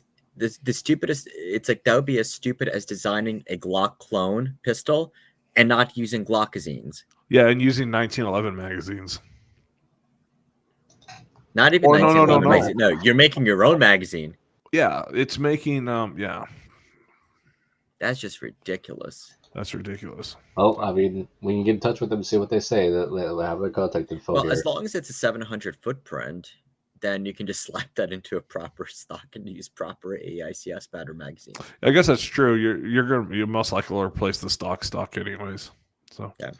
I don't know. Do people keep factory stocks on rifles? Yeah, most of them do. I need to go to a normal gun range. Now, yeah, I mean, there's stuff dangerous more towards hunters. Not super precision rifle guys. What they said is, but they did. They have plenty of guns for those people. I mean, that's exactly who they marketed to. I mean, it could be just the guys that I talked to were more marketing. I don't know. But that's they basically realized that their rifles are garbage. Most of their barrels are garbage, and now you have to go talk to hunters who will shoot 1 round a year, and as long as it can hit minute a deer, you're going to be okay. At sub 300 yards. Yeah.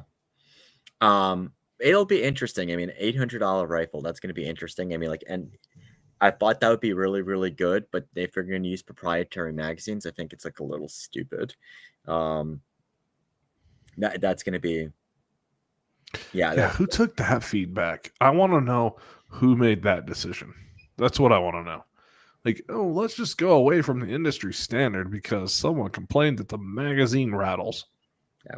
On that note, though, so I don't have the cards here, but it did stop at the booth. So we're talking about magazines. So Accurate Mag, they have new chassis, a lightweight hunting chassis, a lot of really, really nice features on that, and that's $400 for for a nice chassis, Remington 700 footprint to begin with, and then they're open to feedback and getting them for like Ruger Americans or any others if they're going to be open. And then right across, I stopped by KRG. So KRG now has the Gen 2 chassis, and they had the new one for the Tika, which looked like it's the Echo, which looks like a Bravo Light. It's like Bravo with some stuff filled in. Yeah, it's a Bravo that they stripped all the weight off of it, that uses the factory magazine of a Tika T3X. Yeah. Which I really like. I played with the chassis. I know the guys at KRG really, really well. And it was awesome. The updates that they made to the Bravo and the X-Ray. Have you ever taken a Bravo apart? Yes. It's like Operation Don't Lose 8,000 screws. Oh, I didn't take it that far apart. I mean, like you've never taken the plastic off of it? Yeah. So they simplified it. It still has 10 screws, but it doesn't have 30 now. Okay. So they made some really good upgrades. They don't have any plans currently to expand the Echo line, though. Interesting. So I asked that question specifically. I mean, think about it.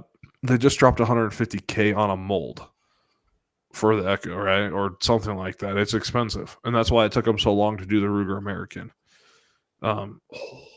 Which will be interesting if they're backwards compatible. I'll have to play with one in the shop after I put our Gen 2s back together. But yeah, they're not looking to do any others currently.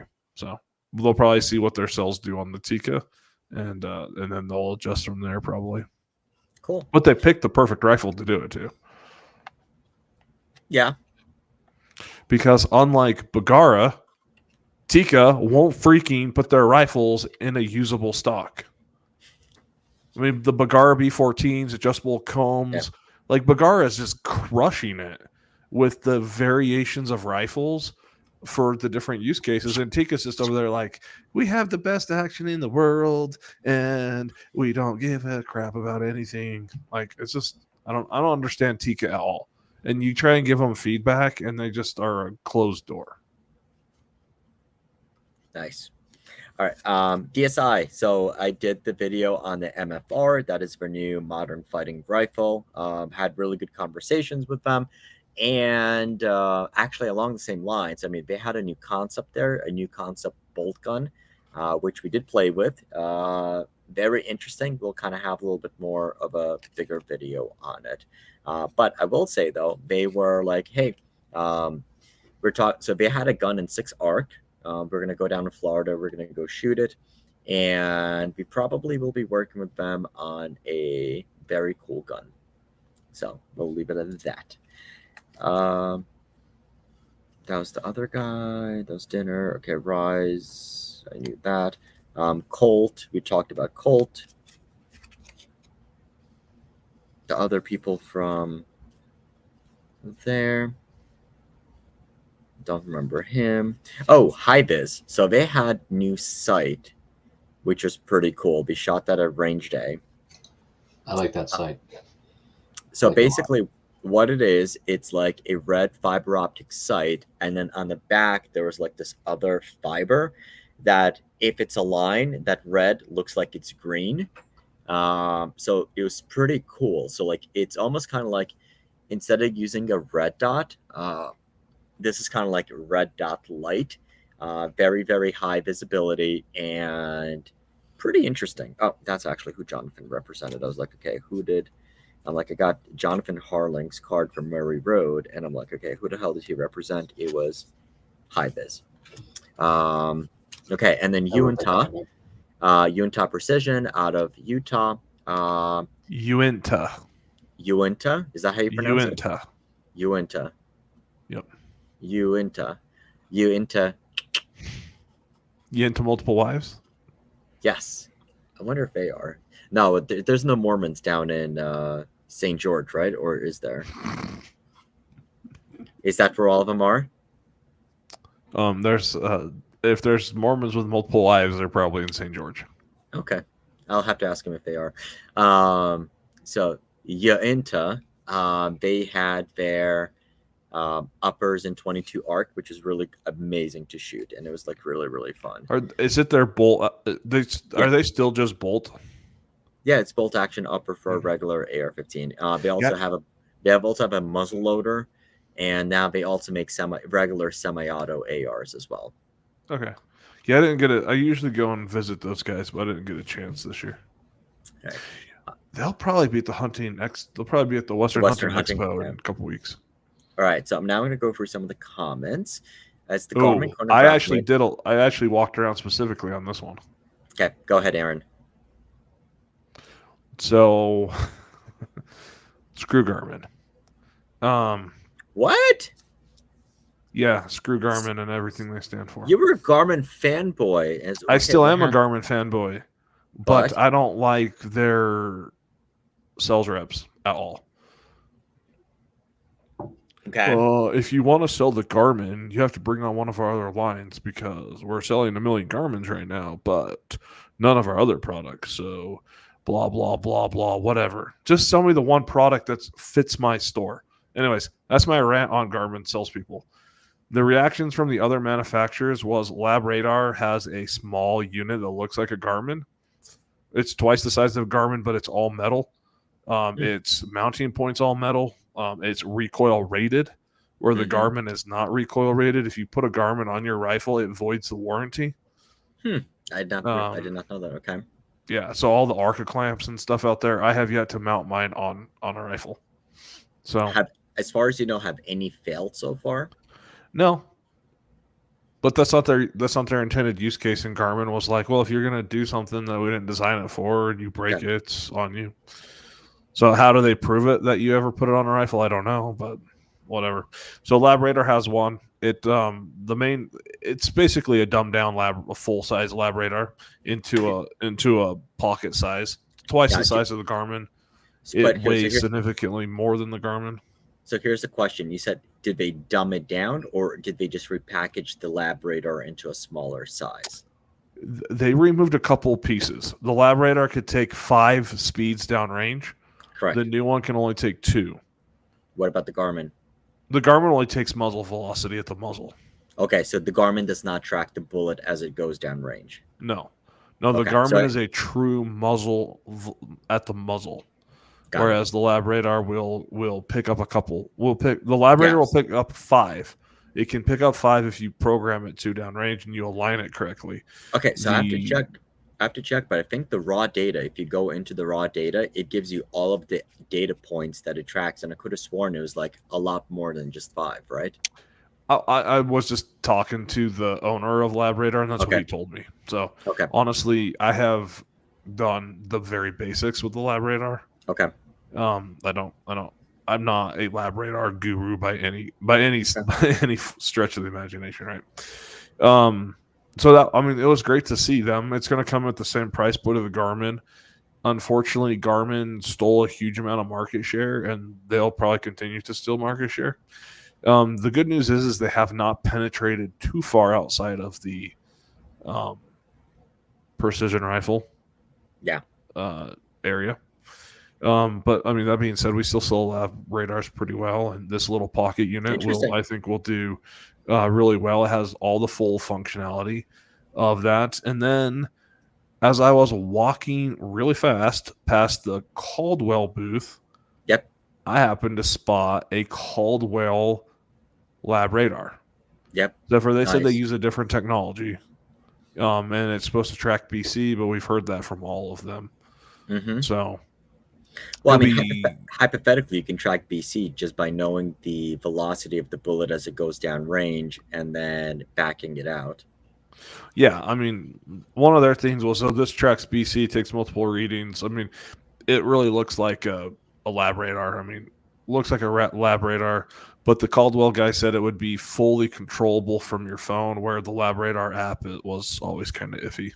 Yeah, so that's basically, I like LabRadar, and I like the fact that they, I guess, I don't know if we can say very innovative or not, because realistically, my LabRadar is the U.S. distributor for them, and they just license it. They didn't invent shit. They just licensed the technology from the Canadian company who had developed it. So I guess that was kind of like, I mean, the biggest issue, the lab radar, is that it wasn't supported well. And I think, I mean, as we discussed it before, the fact that it's Garmin, it's like, okay, we're supporting it. They are, I mean, they're going to support it. And I mean, Garmin has products and all that stuff. Garmin's a $22 billion company. Yeah. So, and they've proven themselves in the radar space. Yeah. Now, what's the price on the Caldwell one?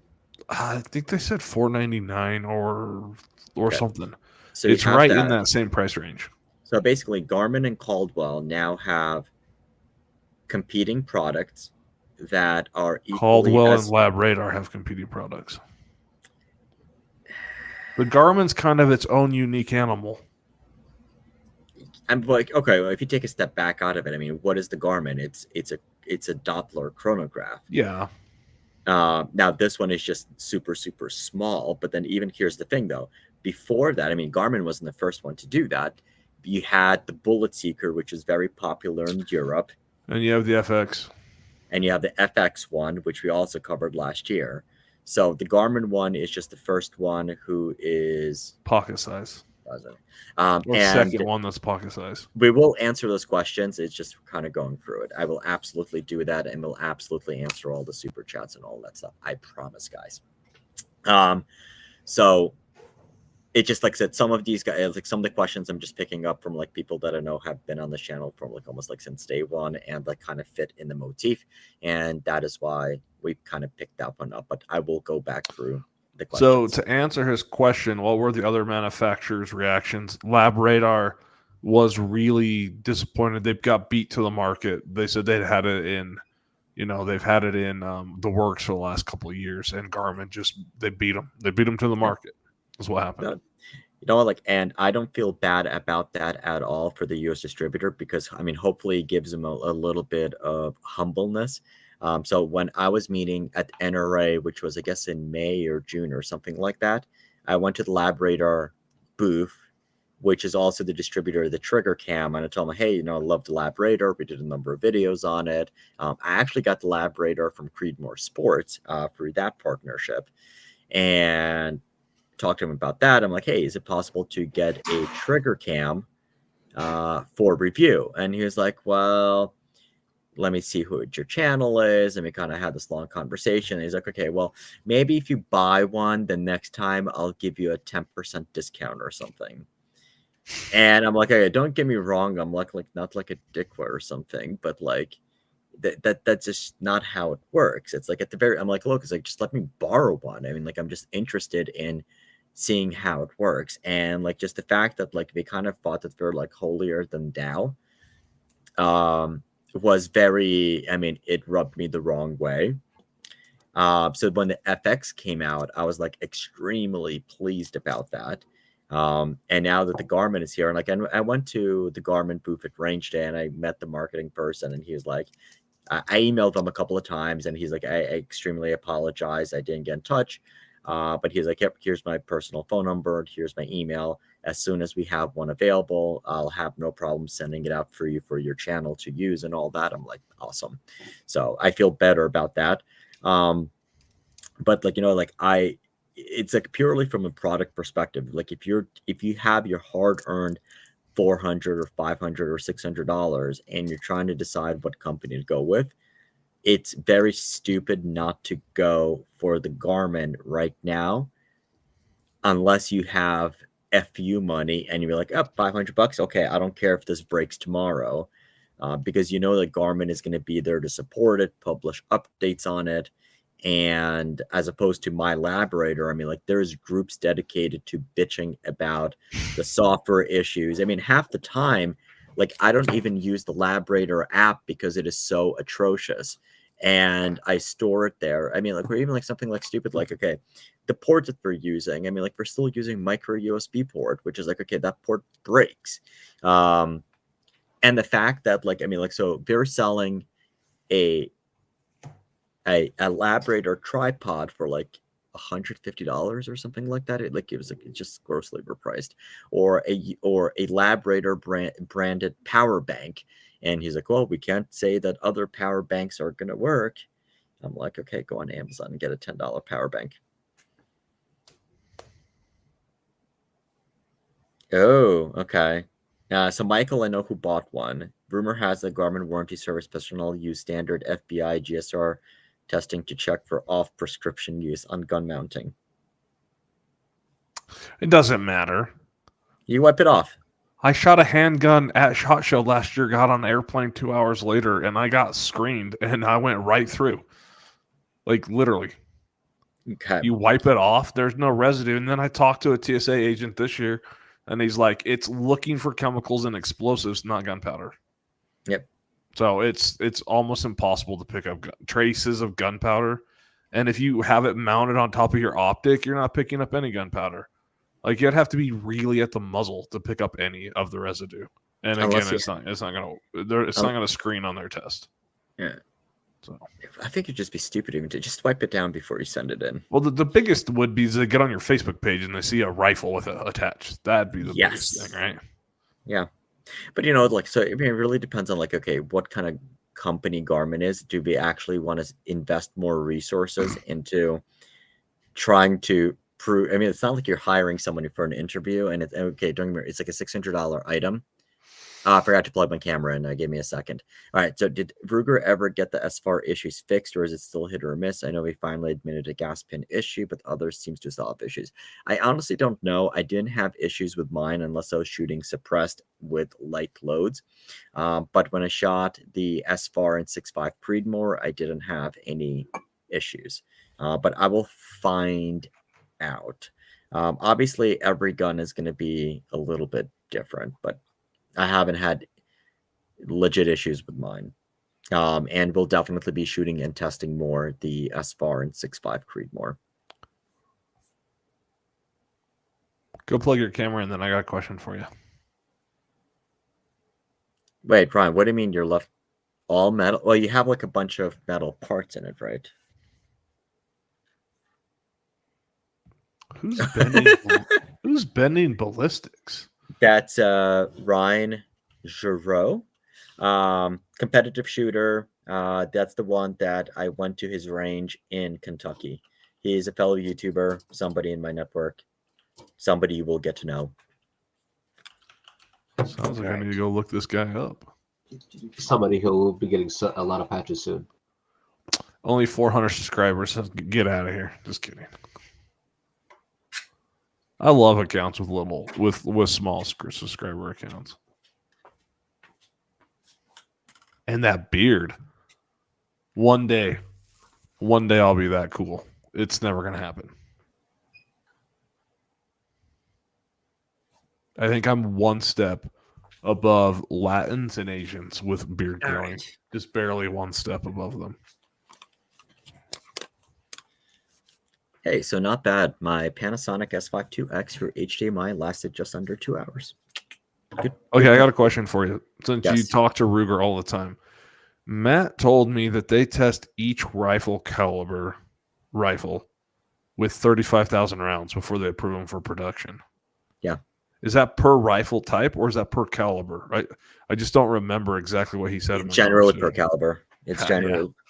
Yeah. Next time someone bitches about a caliber, I'm going to be like, could you imagine how long it takes to shoot 35,000 rounds? Yeah. So here's what I'll say. So for example, like the Ruger 5.7 pistol, the Ruger 57 pistol, so I guess the gun's like 2 years old now. The first time I saw the shooting prototype is the time that I shot it.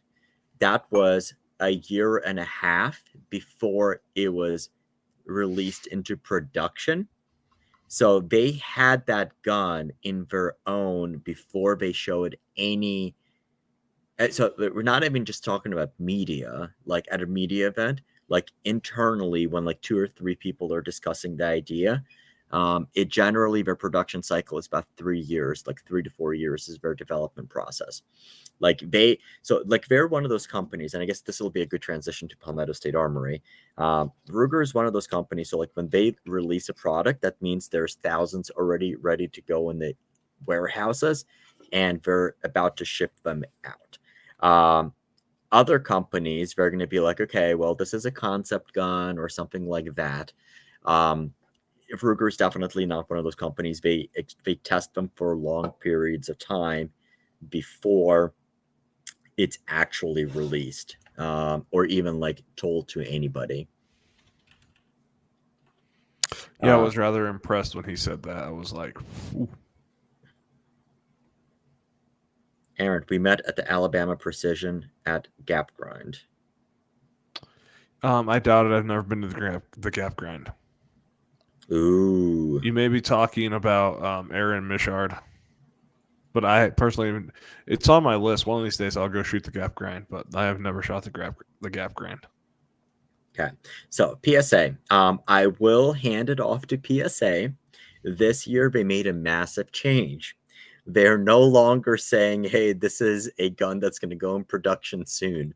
So this year on their guns, they have signs that basically says, hey, either this might be something that's coming soon, or it's a concept gun, and it might mean that it's never going to make production.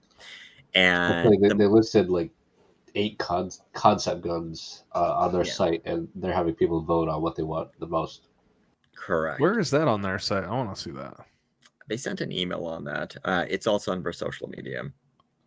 So, but I will say the one that was like most shocking to me, and probably the one that makes the most sense for them to do. Obviously, they had like the HK MP7 clone, which is basically an upper to the Rock 5.7 pistol. But while that might be cool, the one I think would have like the most market impact, they had their own Remington 700 bolt action clones, and they actually felt decent. So especially if you can release them, let's say at the $500 price point or $600, it could be fairly market disruptive. That was called the Emerge bolt gun. Yeah. I actually saw that, but didn't stop to look at it. And then under their Saber line, which is kind of like their mid-level or slightly premium line, they did have those actions as well into a number of different guns. So it'll be interesting. Now, from last year, they also had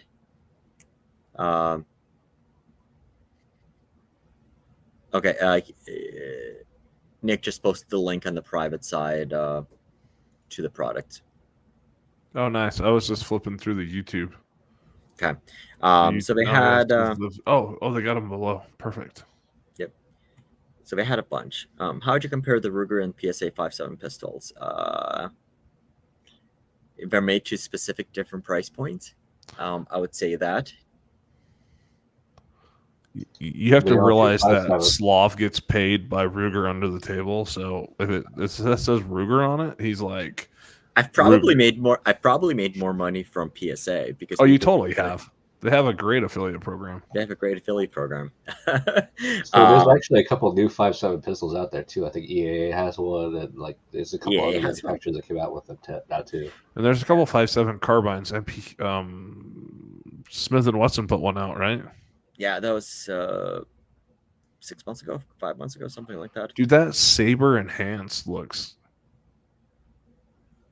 pretty dope.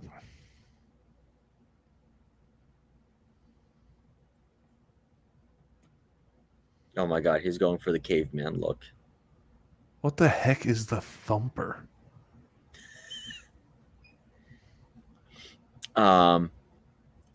Looks like a 37 millimeter flare launcher. Dude, does it shoot pop cans? That'd be legit. Nick, why don't you post that link in the stream chat so people can also see it as well? Okay, the 22 dagger looks baller.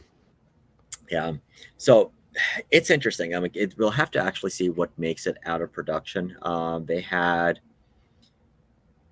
the STG 44. Not even close. That gun is not even close. Well, it looks like a Tavor. Now, what will be interesting is, so PSA has the Gathering event, which is a public event in South Carolina. I believe this year it's in March or February or something like that. So there, I'm hoping that some of these guns will actually be there. Now, the only gun that is coming soon, which is an actual legit gun, is going to be the 5.7 compact, and we're saying within the next couple of months.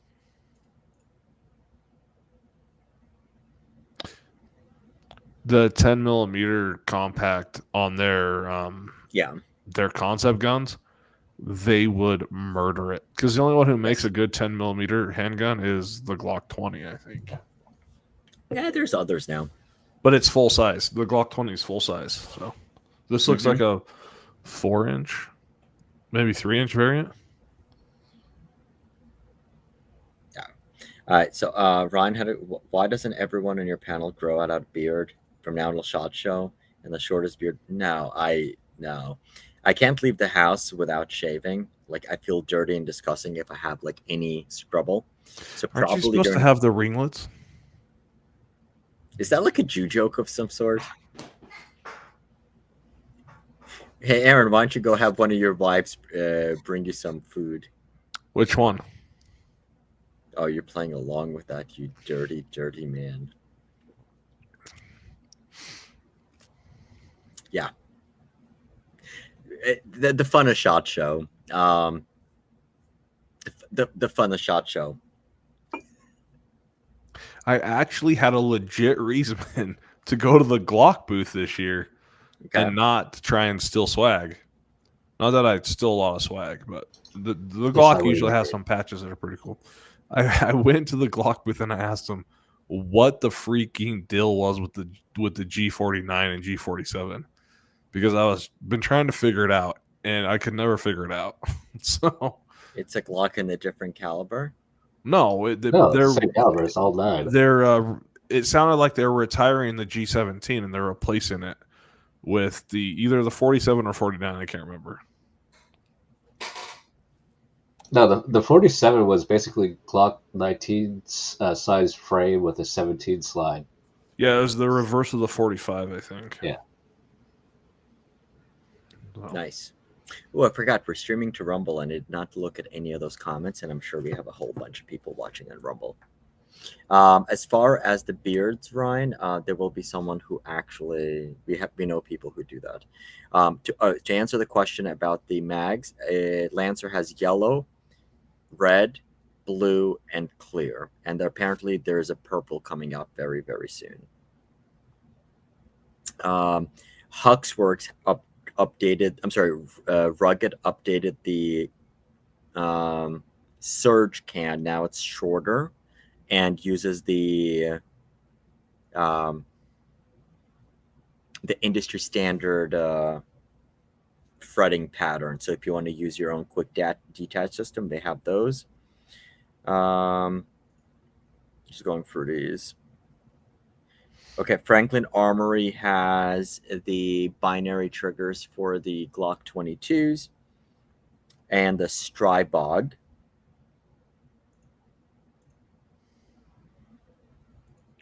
What is a Strybog? It's basically like a Scorpion Evo clone. Okay.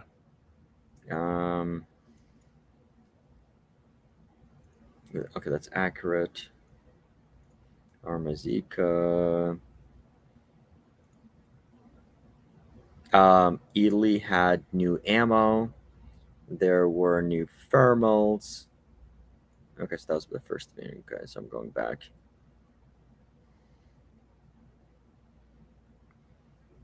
Did you stop by and look at the Aero Precision 2025 lever gun? They had a lever gun too? Aero had a lever gun? Jesus. No. I think it was a prototype. Yeah, it's a prototype, but to be with the times, it slaps. Is that some modern hipster language? I don't understand. So I manage a team of like 25-year-olds, so I've been trying to learn the Gen Z slang terms. Okay. Zastava has updated their AKs. Now they have a new underfolder, and now they have guns with the RPK receivers. So those are cool. I need someone to make a PKM. They might be coming up with that. I'd buy All a right. Doesn't Century semi-automatic have one? PKM. Century has it, right? What? Century has a PKM clone, don't they? Who's making the I don't even know, the German is it the Steyr, the old 1945. Someone's making a clone of that. Do you remember? Is it Palmetto or is it Oh, wait, yes. Somebody was. I saw this somewhere. it's I got don't to be remember. Palmetto, right? They're the ones always making that. Oh, the stuff. SCG-44? Yeah, Palmetto. Yeah, looks. Okay, no, sorry. I was thinking of the RPK. Yeah, they have. If it ever gets receiver. Century has an AES-10B, which is a related RPK. Okay, we talked about Hollow The PKM. Sun, Rise Armament. Rise Armament also makes ARs now. They have the 22 Overwatch, 22 Arc Overwatch. I need a sponsor to sponsor me with a 22 arc build.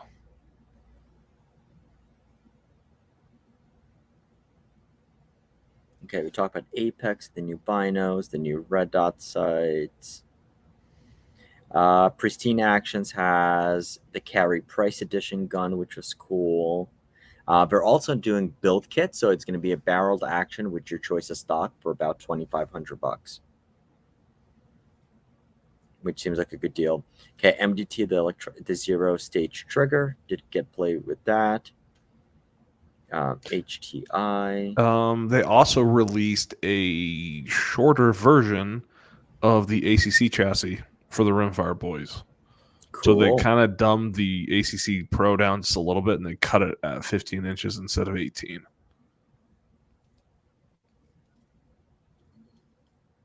Okay, KRG. So those are the new chassis.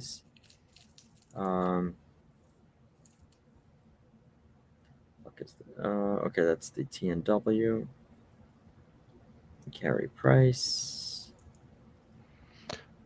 I asked Atlas Bipods if they would ever put an ARCA attachment from the factory on their bipods, and they said no. What? Yeah, they said, "Oh, we have some great partners with Area 419 and Gray Ops and some other stuff." They're like, "Go buy one of theirs." I was like, That's crazy. "What if I just want it to come from you?" But pretty much.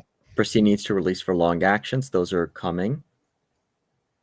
Yeah, actually, I think they're coming pretty soon. Yes. Oh, right. Bear Creek has another lever. See, it is the year of the lever gun. Mm-hmm. But no one wants a 4570. Yeah. They need, someone needs to freaking make it. That's what we need to tell Mark over at Ruger. Look, the Marlin in 4570 is legit. But if you can get the 357, the 44 mag, they're coming. If you can get them out soon, they'll freaking murder the market. Because that's what everyone wants. They want the pistol caliber lever guns. And that's why Smith & Wesson came out with theirs at 44 mag first. Yeah. The one thing Smith & Wesson's gotten right in a long time. Yes. Burris. So Burris has the new fast fire dots. But the one thing that was super cool is the new Burris Eliminator 5. I played with that scope. And so it has basically the integrated rangefinder. It basically lights up where you need to hold over. And it gives you a ton of info right in the reticle, right on the screen. It tells you the distance that it's ranged. It gives you the velocity down target, and it even gives you the energy for the target in there. Program it with your phone, and you can actually set, for hunting, you can set a safe energy. So what it'll do is you put in your caliber and what the muzzle velocity is and the bullet. And let's say, for example, if you range an animal and the energy down at that range is below your threshold, it'll give you an X right in the reticle telling you, hey, it's not an ethical shot. So that was super cool. The optics are really cool on it. So Can you also put in your skill level? Almost. They also updated the Burris Veracity line, and now they have a bunch of other sizes. magnification ranges. And those, what's cool about it is that, so the veracity is, instead of dialing in a solution, what you're doing is you're dialing in the distance of the target, and it shows you where to hold over. Well, actually, no, you just dial in the distance of the target and the reticle moves. So that's the cool part about those scopes. And they have those now in the 2.5, the 4 to something, and something. So, let me talk about Sharps Brothers. And wait, what? Did anyone find out if Daniel Defense is going to? Daniel Defense has bought the Hudson pistol, right? So yeah, the Daniel Defense has their H9 now, which is basically the same thing as the Hudson What? H9, but it's Yeah, I don't know if they actually bought. I mean, it would depend. Hudson went into bankruptcy, so it's possible that they. Yeah, it really depends if they just bought the design or if they bought the whole company or whatever. But And it'd be stupid to buy the entire company because you're just buying a bunch of liabilities at that point. Probably. yeah, which warranting old guns. So, from a business perspective, I would say no, but I don't know. It's Daniel Defense, so Daniel Defense. So email, call him, and ask. Yeah, pick up the phone and ask. Did anyone look at the Element Optics LRF module? I did not. So for all the optic stuff, I'm going to bring on Ilya, so he's intimately familiar with those scopes. Yeah, I'm going to listen to that one. And I know he did some. So along the same lines, he's also involved in some other projects with them. And one of them is, and I guess this is public, it's semi-public. So he has partnered with Scorpion Optics out in Canada. So you have new investors that bought the company. And right now they make cheaper entry-level stuff. But the new owners, they are going to be focusing on new PRS optics, red dots, things like that, making it like a good real company. We did a video with them, so it will be published very, very soon. And they are working on some Japanese PRS scopes with reticles designed by the Dark Lord himself. And those will be out hopefully by the end of the year. So that's on that one. Since we're on the topic of optics, I walked into the Athlon booth, and since I've known those guys since the beginning, I convinced one of their sales guys to open their meeting door, and I just stuck my head in, and then I pulled it back out because the VP was in a meeting with someone, and I just wanted to, screw with him a little bit. Yeah. But I had a great conversation with Trent after he popped out of his meeting. He's always excited to talk to me. They have some cool stuff in the works that are coming in 2025. Yeah. They'll have a new range finding bino with a ballistic calculator built into it coming. And then they will have I don't know if I can mention the other project they're working on. But they're working on an alpha scope line. What's an alpha scope line? Alpha is in 3K plus. Nice. Well, because basically the Cronus right now, despite being a good scope, it's not a great value. Yes, it's. I shot through one the other day, and I have moved beyond the Cronus. I would shoot an Ares ETR over the Cronus. I think it's better bang for the buck. Yeah, the Ares ETR is exceptionally a much better bang for the buck. The Cronus. All right. Aaron, is there any remedy for my RPR bolt operation to keep it on target while recocking? Less movement in the scope. Yes. You can replace the MIM cocking piece with a billet aluminum one, which will help. Second, you need to run your bolt about 1,000 times or 10,000 times. So get out Lord of the Rings Extended, put the first disc in, hit play, run the bolt until the third movie is over. And then on the RPR, you have to remember it's all about speed on the bolt for the RPR. If you go slow, you're going to hit the pivot point at 70 degrees. But if you run it fast, you can get through it without it tipping the rifle. And then you need to make sure the rifle is balanced. So add weights to the front of the white rifle. If you're shooting the RPR for PRS, your rifle needs to weigh 22 pounds.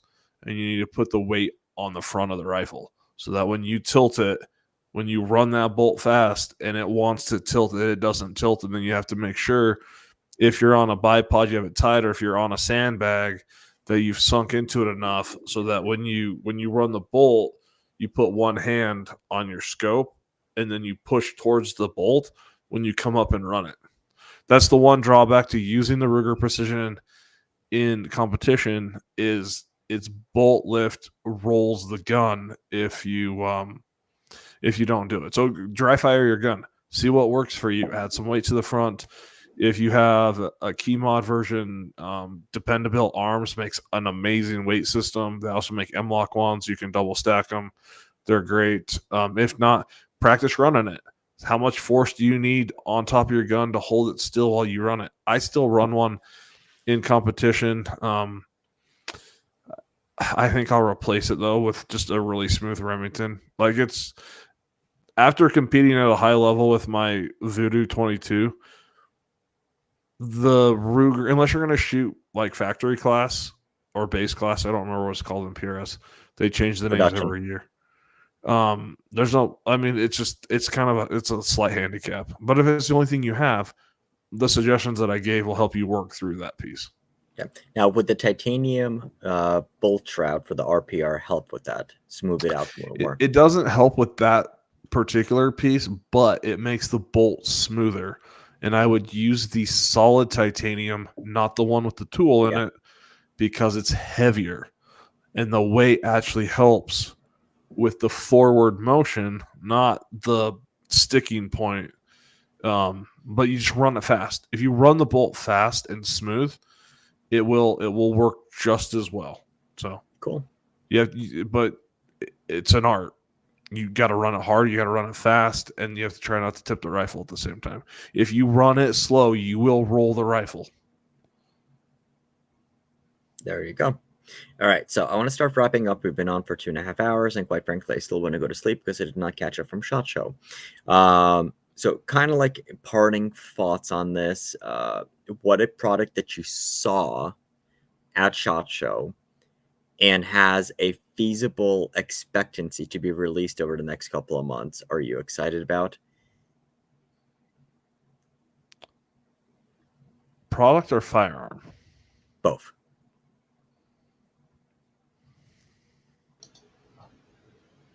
High Point Cannon 380. What? They said that would be available in spring. Yeah. A High Point Heat Cannon 380? Yep. Interesting. I did not know even that was a thing. See, this is what happens. You absolutely don't have any time to go to any of the booths. Made a short on that. It's in your Google Drive. I will be publishing it very, very soon. So far, the only shorts I've published were the ones that are straight from my phone. But we're going to be publishing more and more of them. Cool. All right, Aaron. We've talked about most of them already for me, but the Echo's coming soon. The MDT Shot Crusher is coming soon. The ACC chassis is coming soon. Trying to think what other, the Athlon binos I think are already out. We haven't talked about it, but the Night Force created a straight spotter that's lightweight and has the Tremor 4 or the Mil XT MOA reticles in them.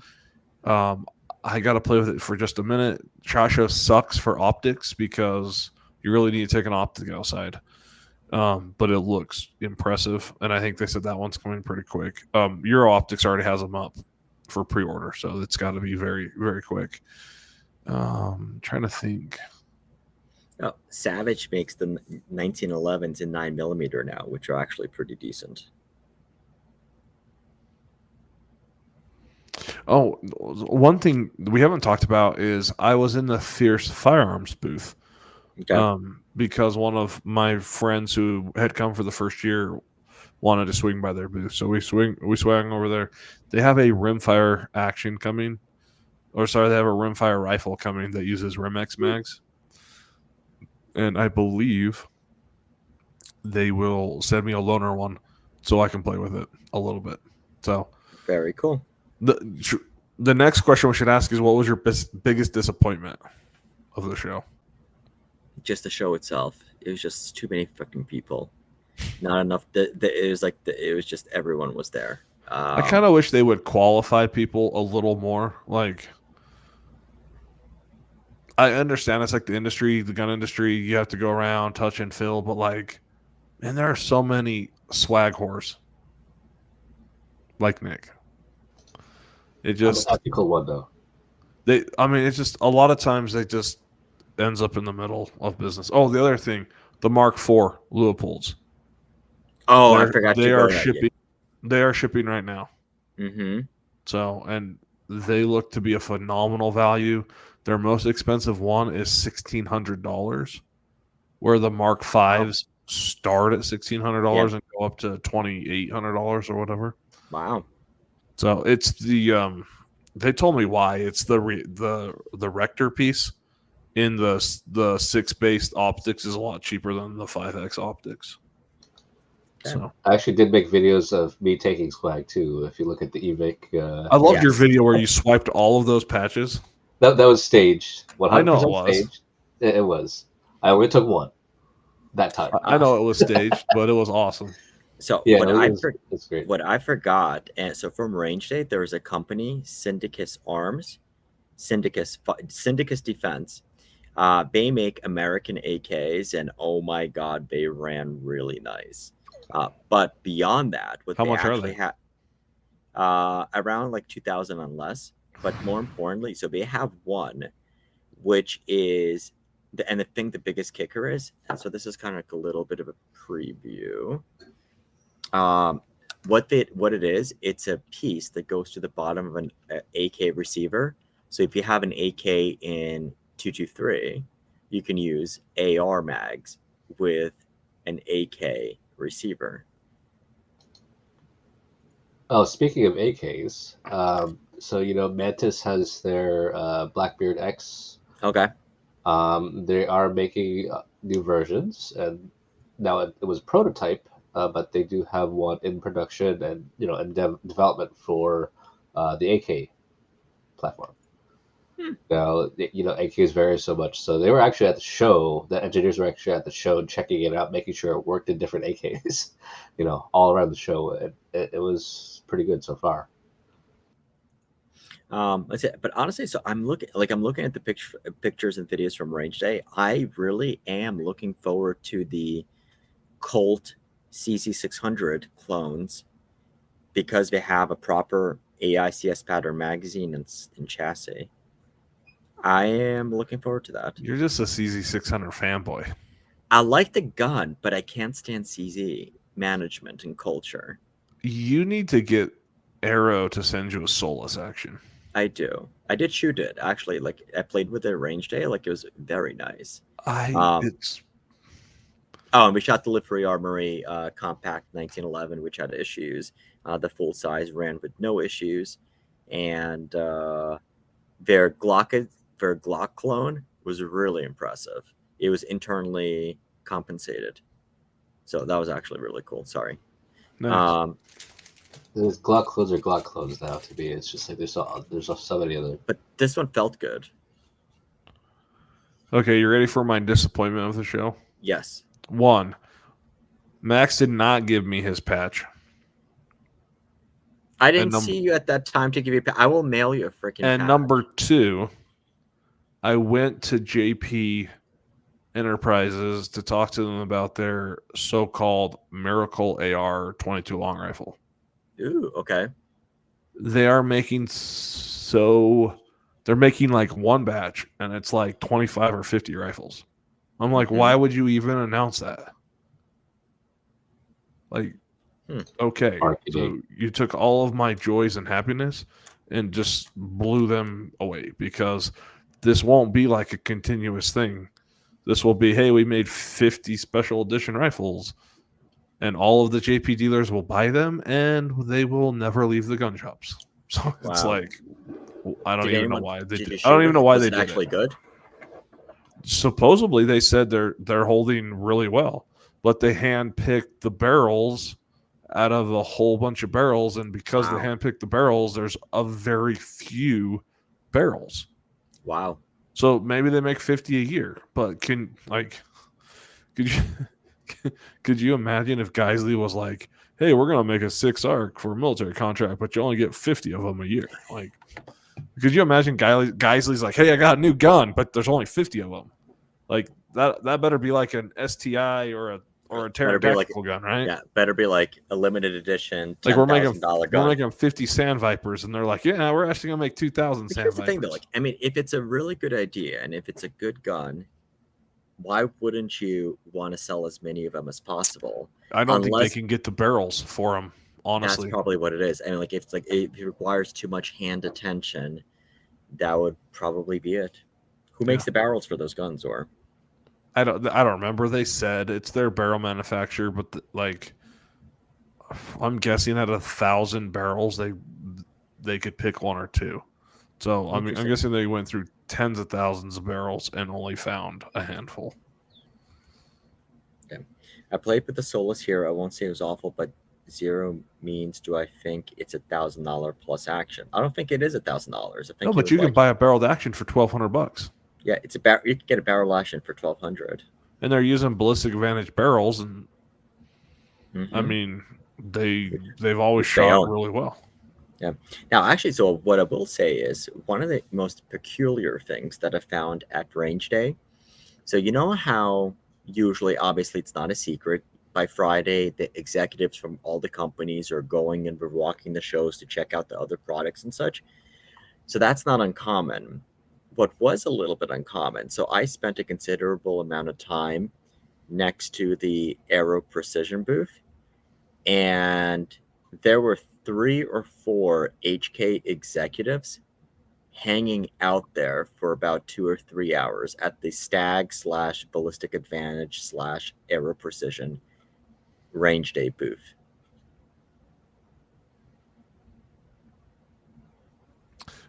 Aero is an OEM. That'd be interesting. Let's see an HK lever gun. I don't know what this is. Did you check out the THW Mac 1014? What the hell is that? No idea. Just Google it. Mac 1014. Oh my gosh! Just kidding. Oh, it's a shotgun. Yeah, I don't know. It's a shotgun. It looks like a Benelli tactical shotgun. Made in Turkey? I have no idea where Mac Arms is from. Okay. But I mean, it looks just like a Beretta. Oh, so THW was okay.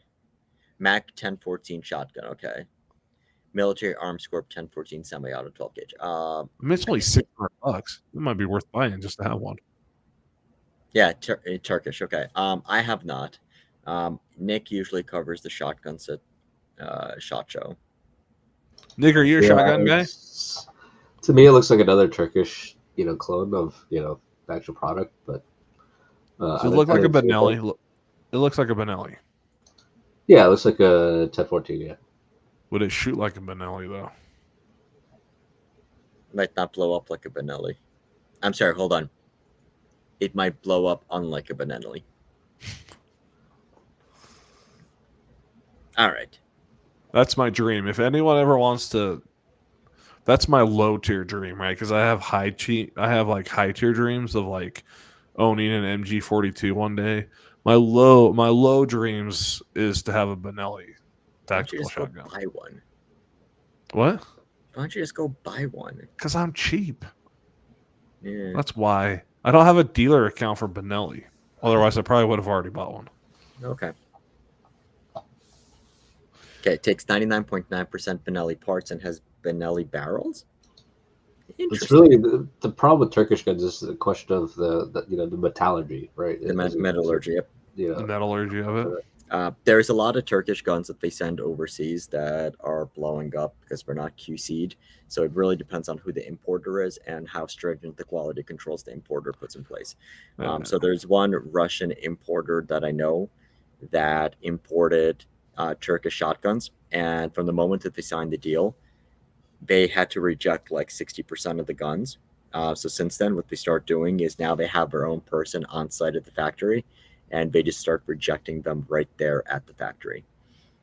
Turkish people, they can copy a design really well. They don't really do their own innovation. Fortunately, what their strength in firearms is on the shotgun side. But the thing to keep in mind is, so the government of Turkey, they set up gun enterprise zones where there's very low or no taxes on firearms manufacturing. And really the name of the game is volume. It's not quality, it's volume. Well, and it's easy to copy a design. The manufacturing process is where things shine. Yeah. Right. Very cool. All right. So on that note, did you get all your questions from Rumble? Oh, fuck! I completely forgot about Rumble. We'll go rapid fire. In less than 10 minutes, we'll get you off of here. All right. So so why don't you start scrolling through those? Let me go on Rumble. Bending ballistics. We'll have to get one and play with it. So.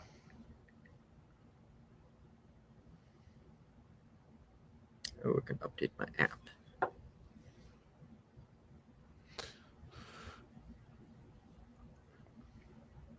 Now, the good news is I just saw a beta on Rumble that I can have a static IP there. So, oh wow, this time there's an ad on it now, but I don't see any questions, or at least I don't see if they were in the past.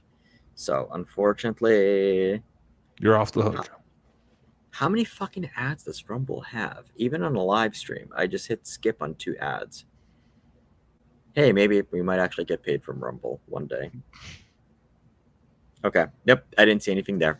All right. So on that note, thank you guys for joining. I do want to get together again with Aaron probably next week or the week after to talk about, like, once we had like time to digest all that stuff on just the precision rifle stuff, and some of the expectations that we're going to be able to see for this year. And I am going to bring on Ilyat, the Dark Lord of Optics himself, because I'm sure he basically goes there to cover just the optics.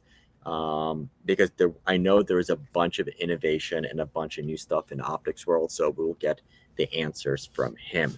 As always, thank you guys. Thank you, everybody. Thank you to my crew and my team and all the friends that we made at SHOT Show. This was absolutely an incredible year outside of SHOT Show, and actually a lot of the events and stuff that we did. I really, really did enjoy that. And you will actually start seeing a lot of the content from SHOT Show. Hopefully we'll get it all done for the next couple of weeks and go from there. So as always, thank you for watching. Keep on squatting, and we'll see you in the next video linked up there.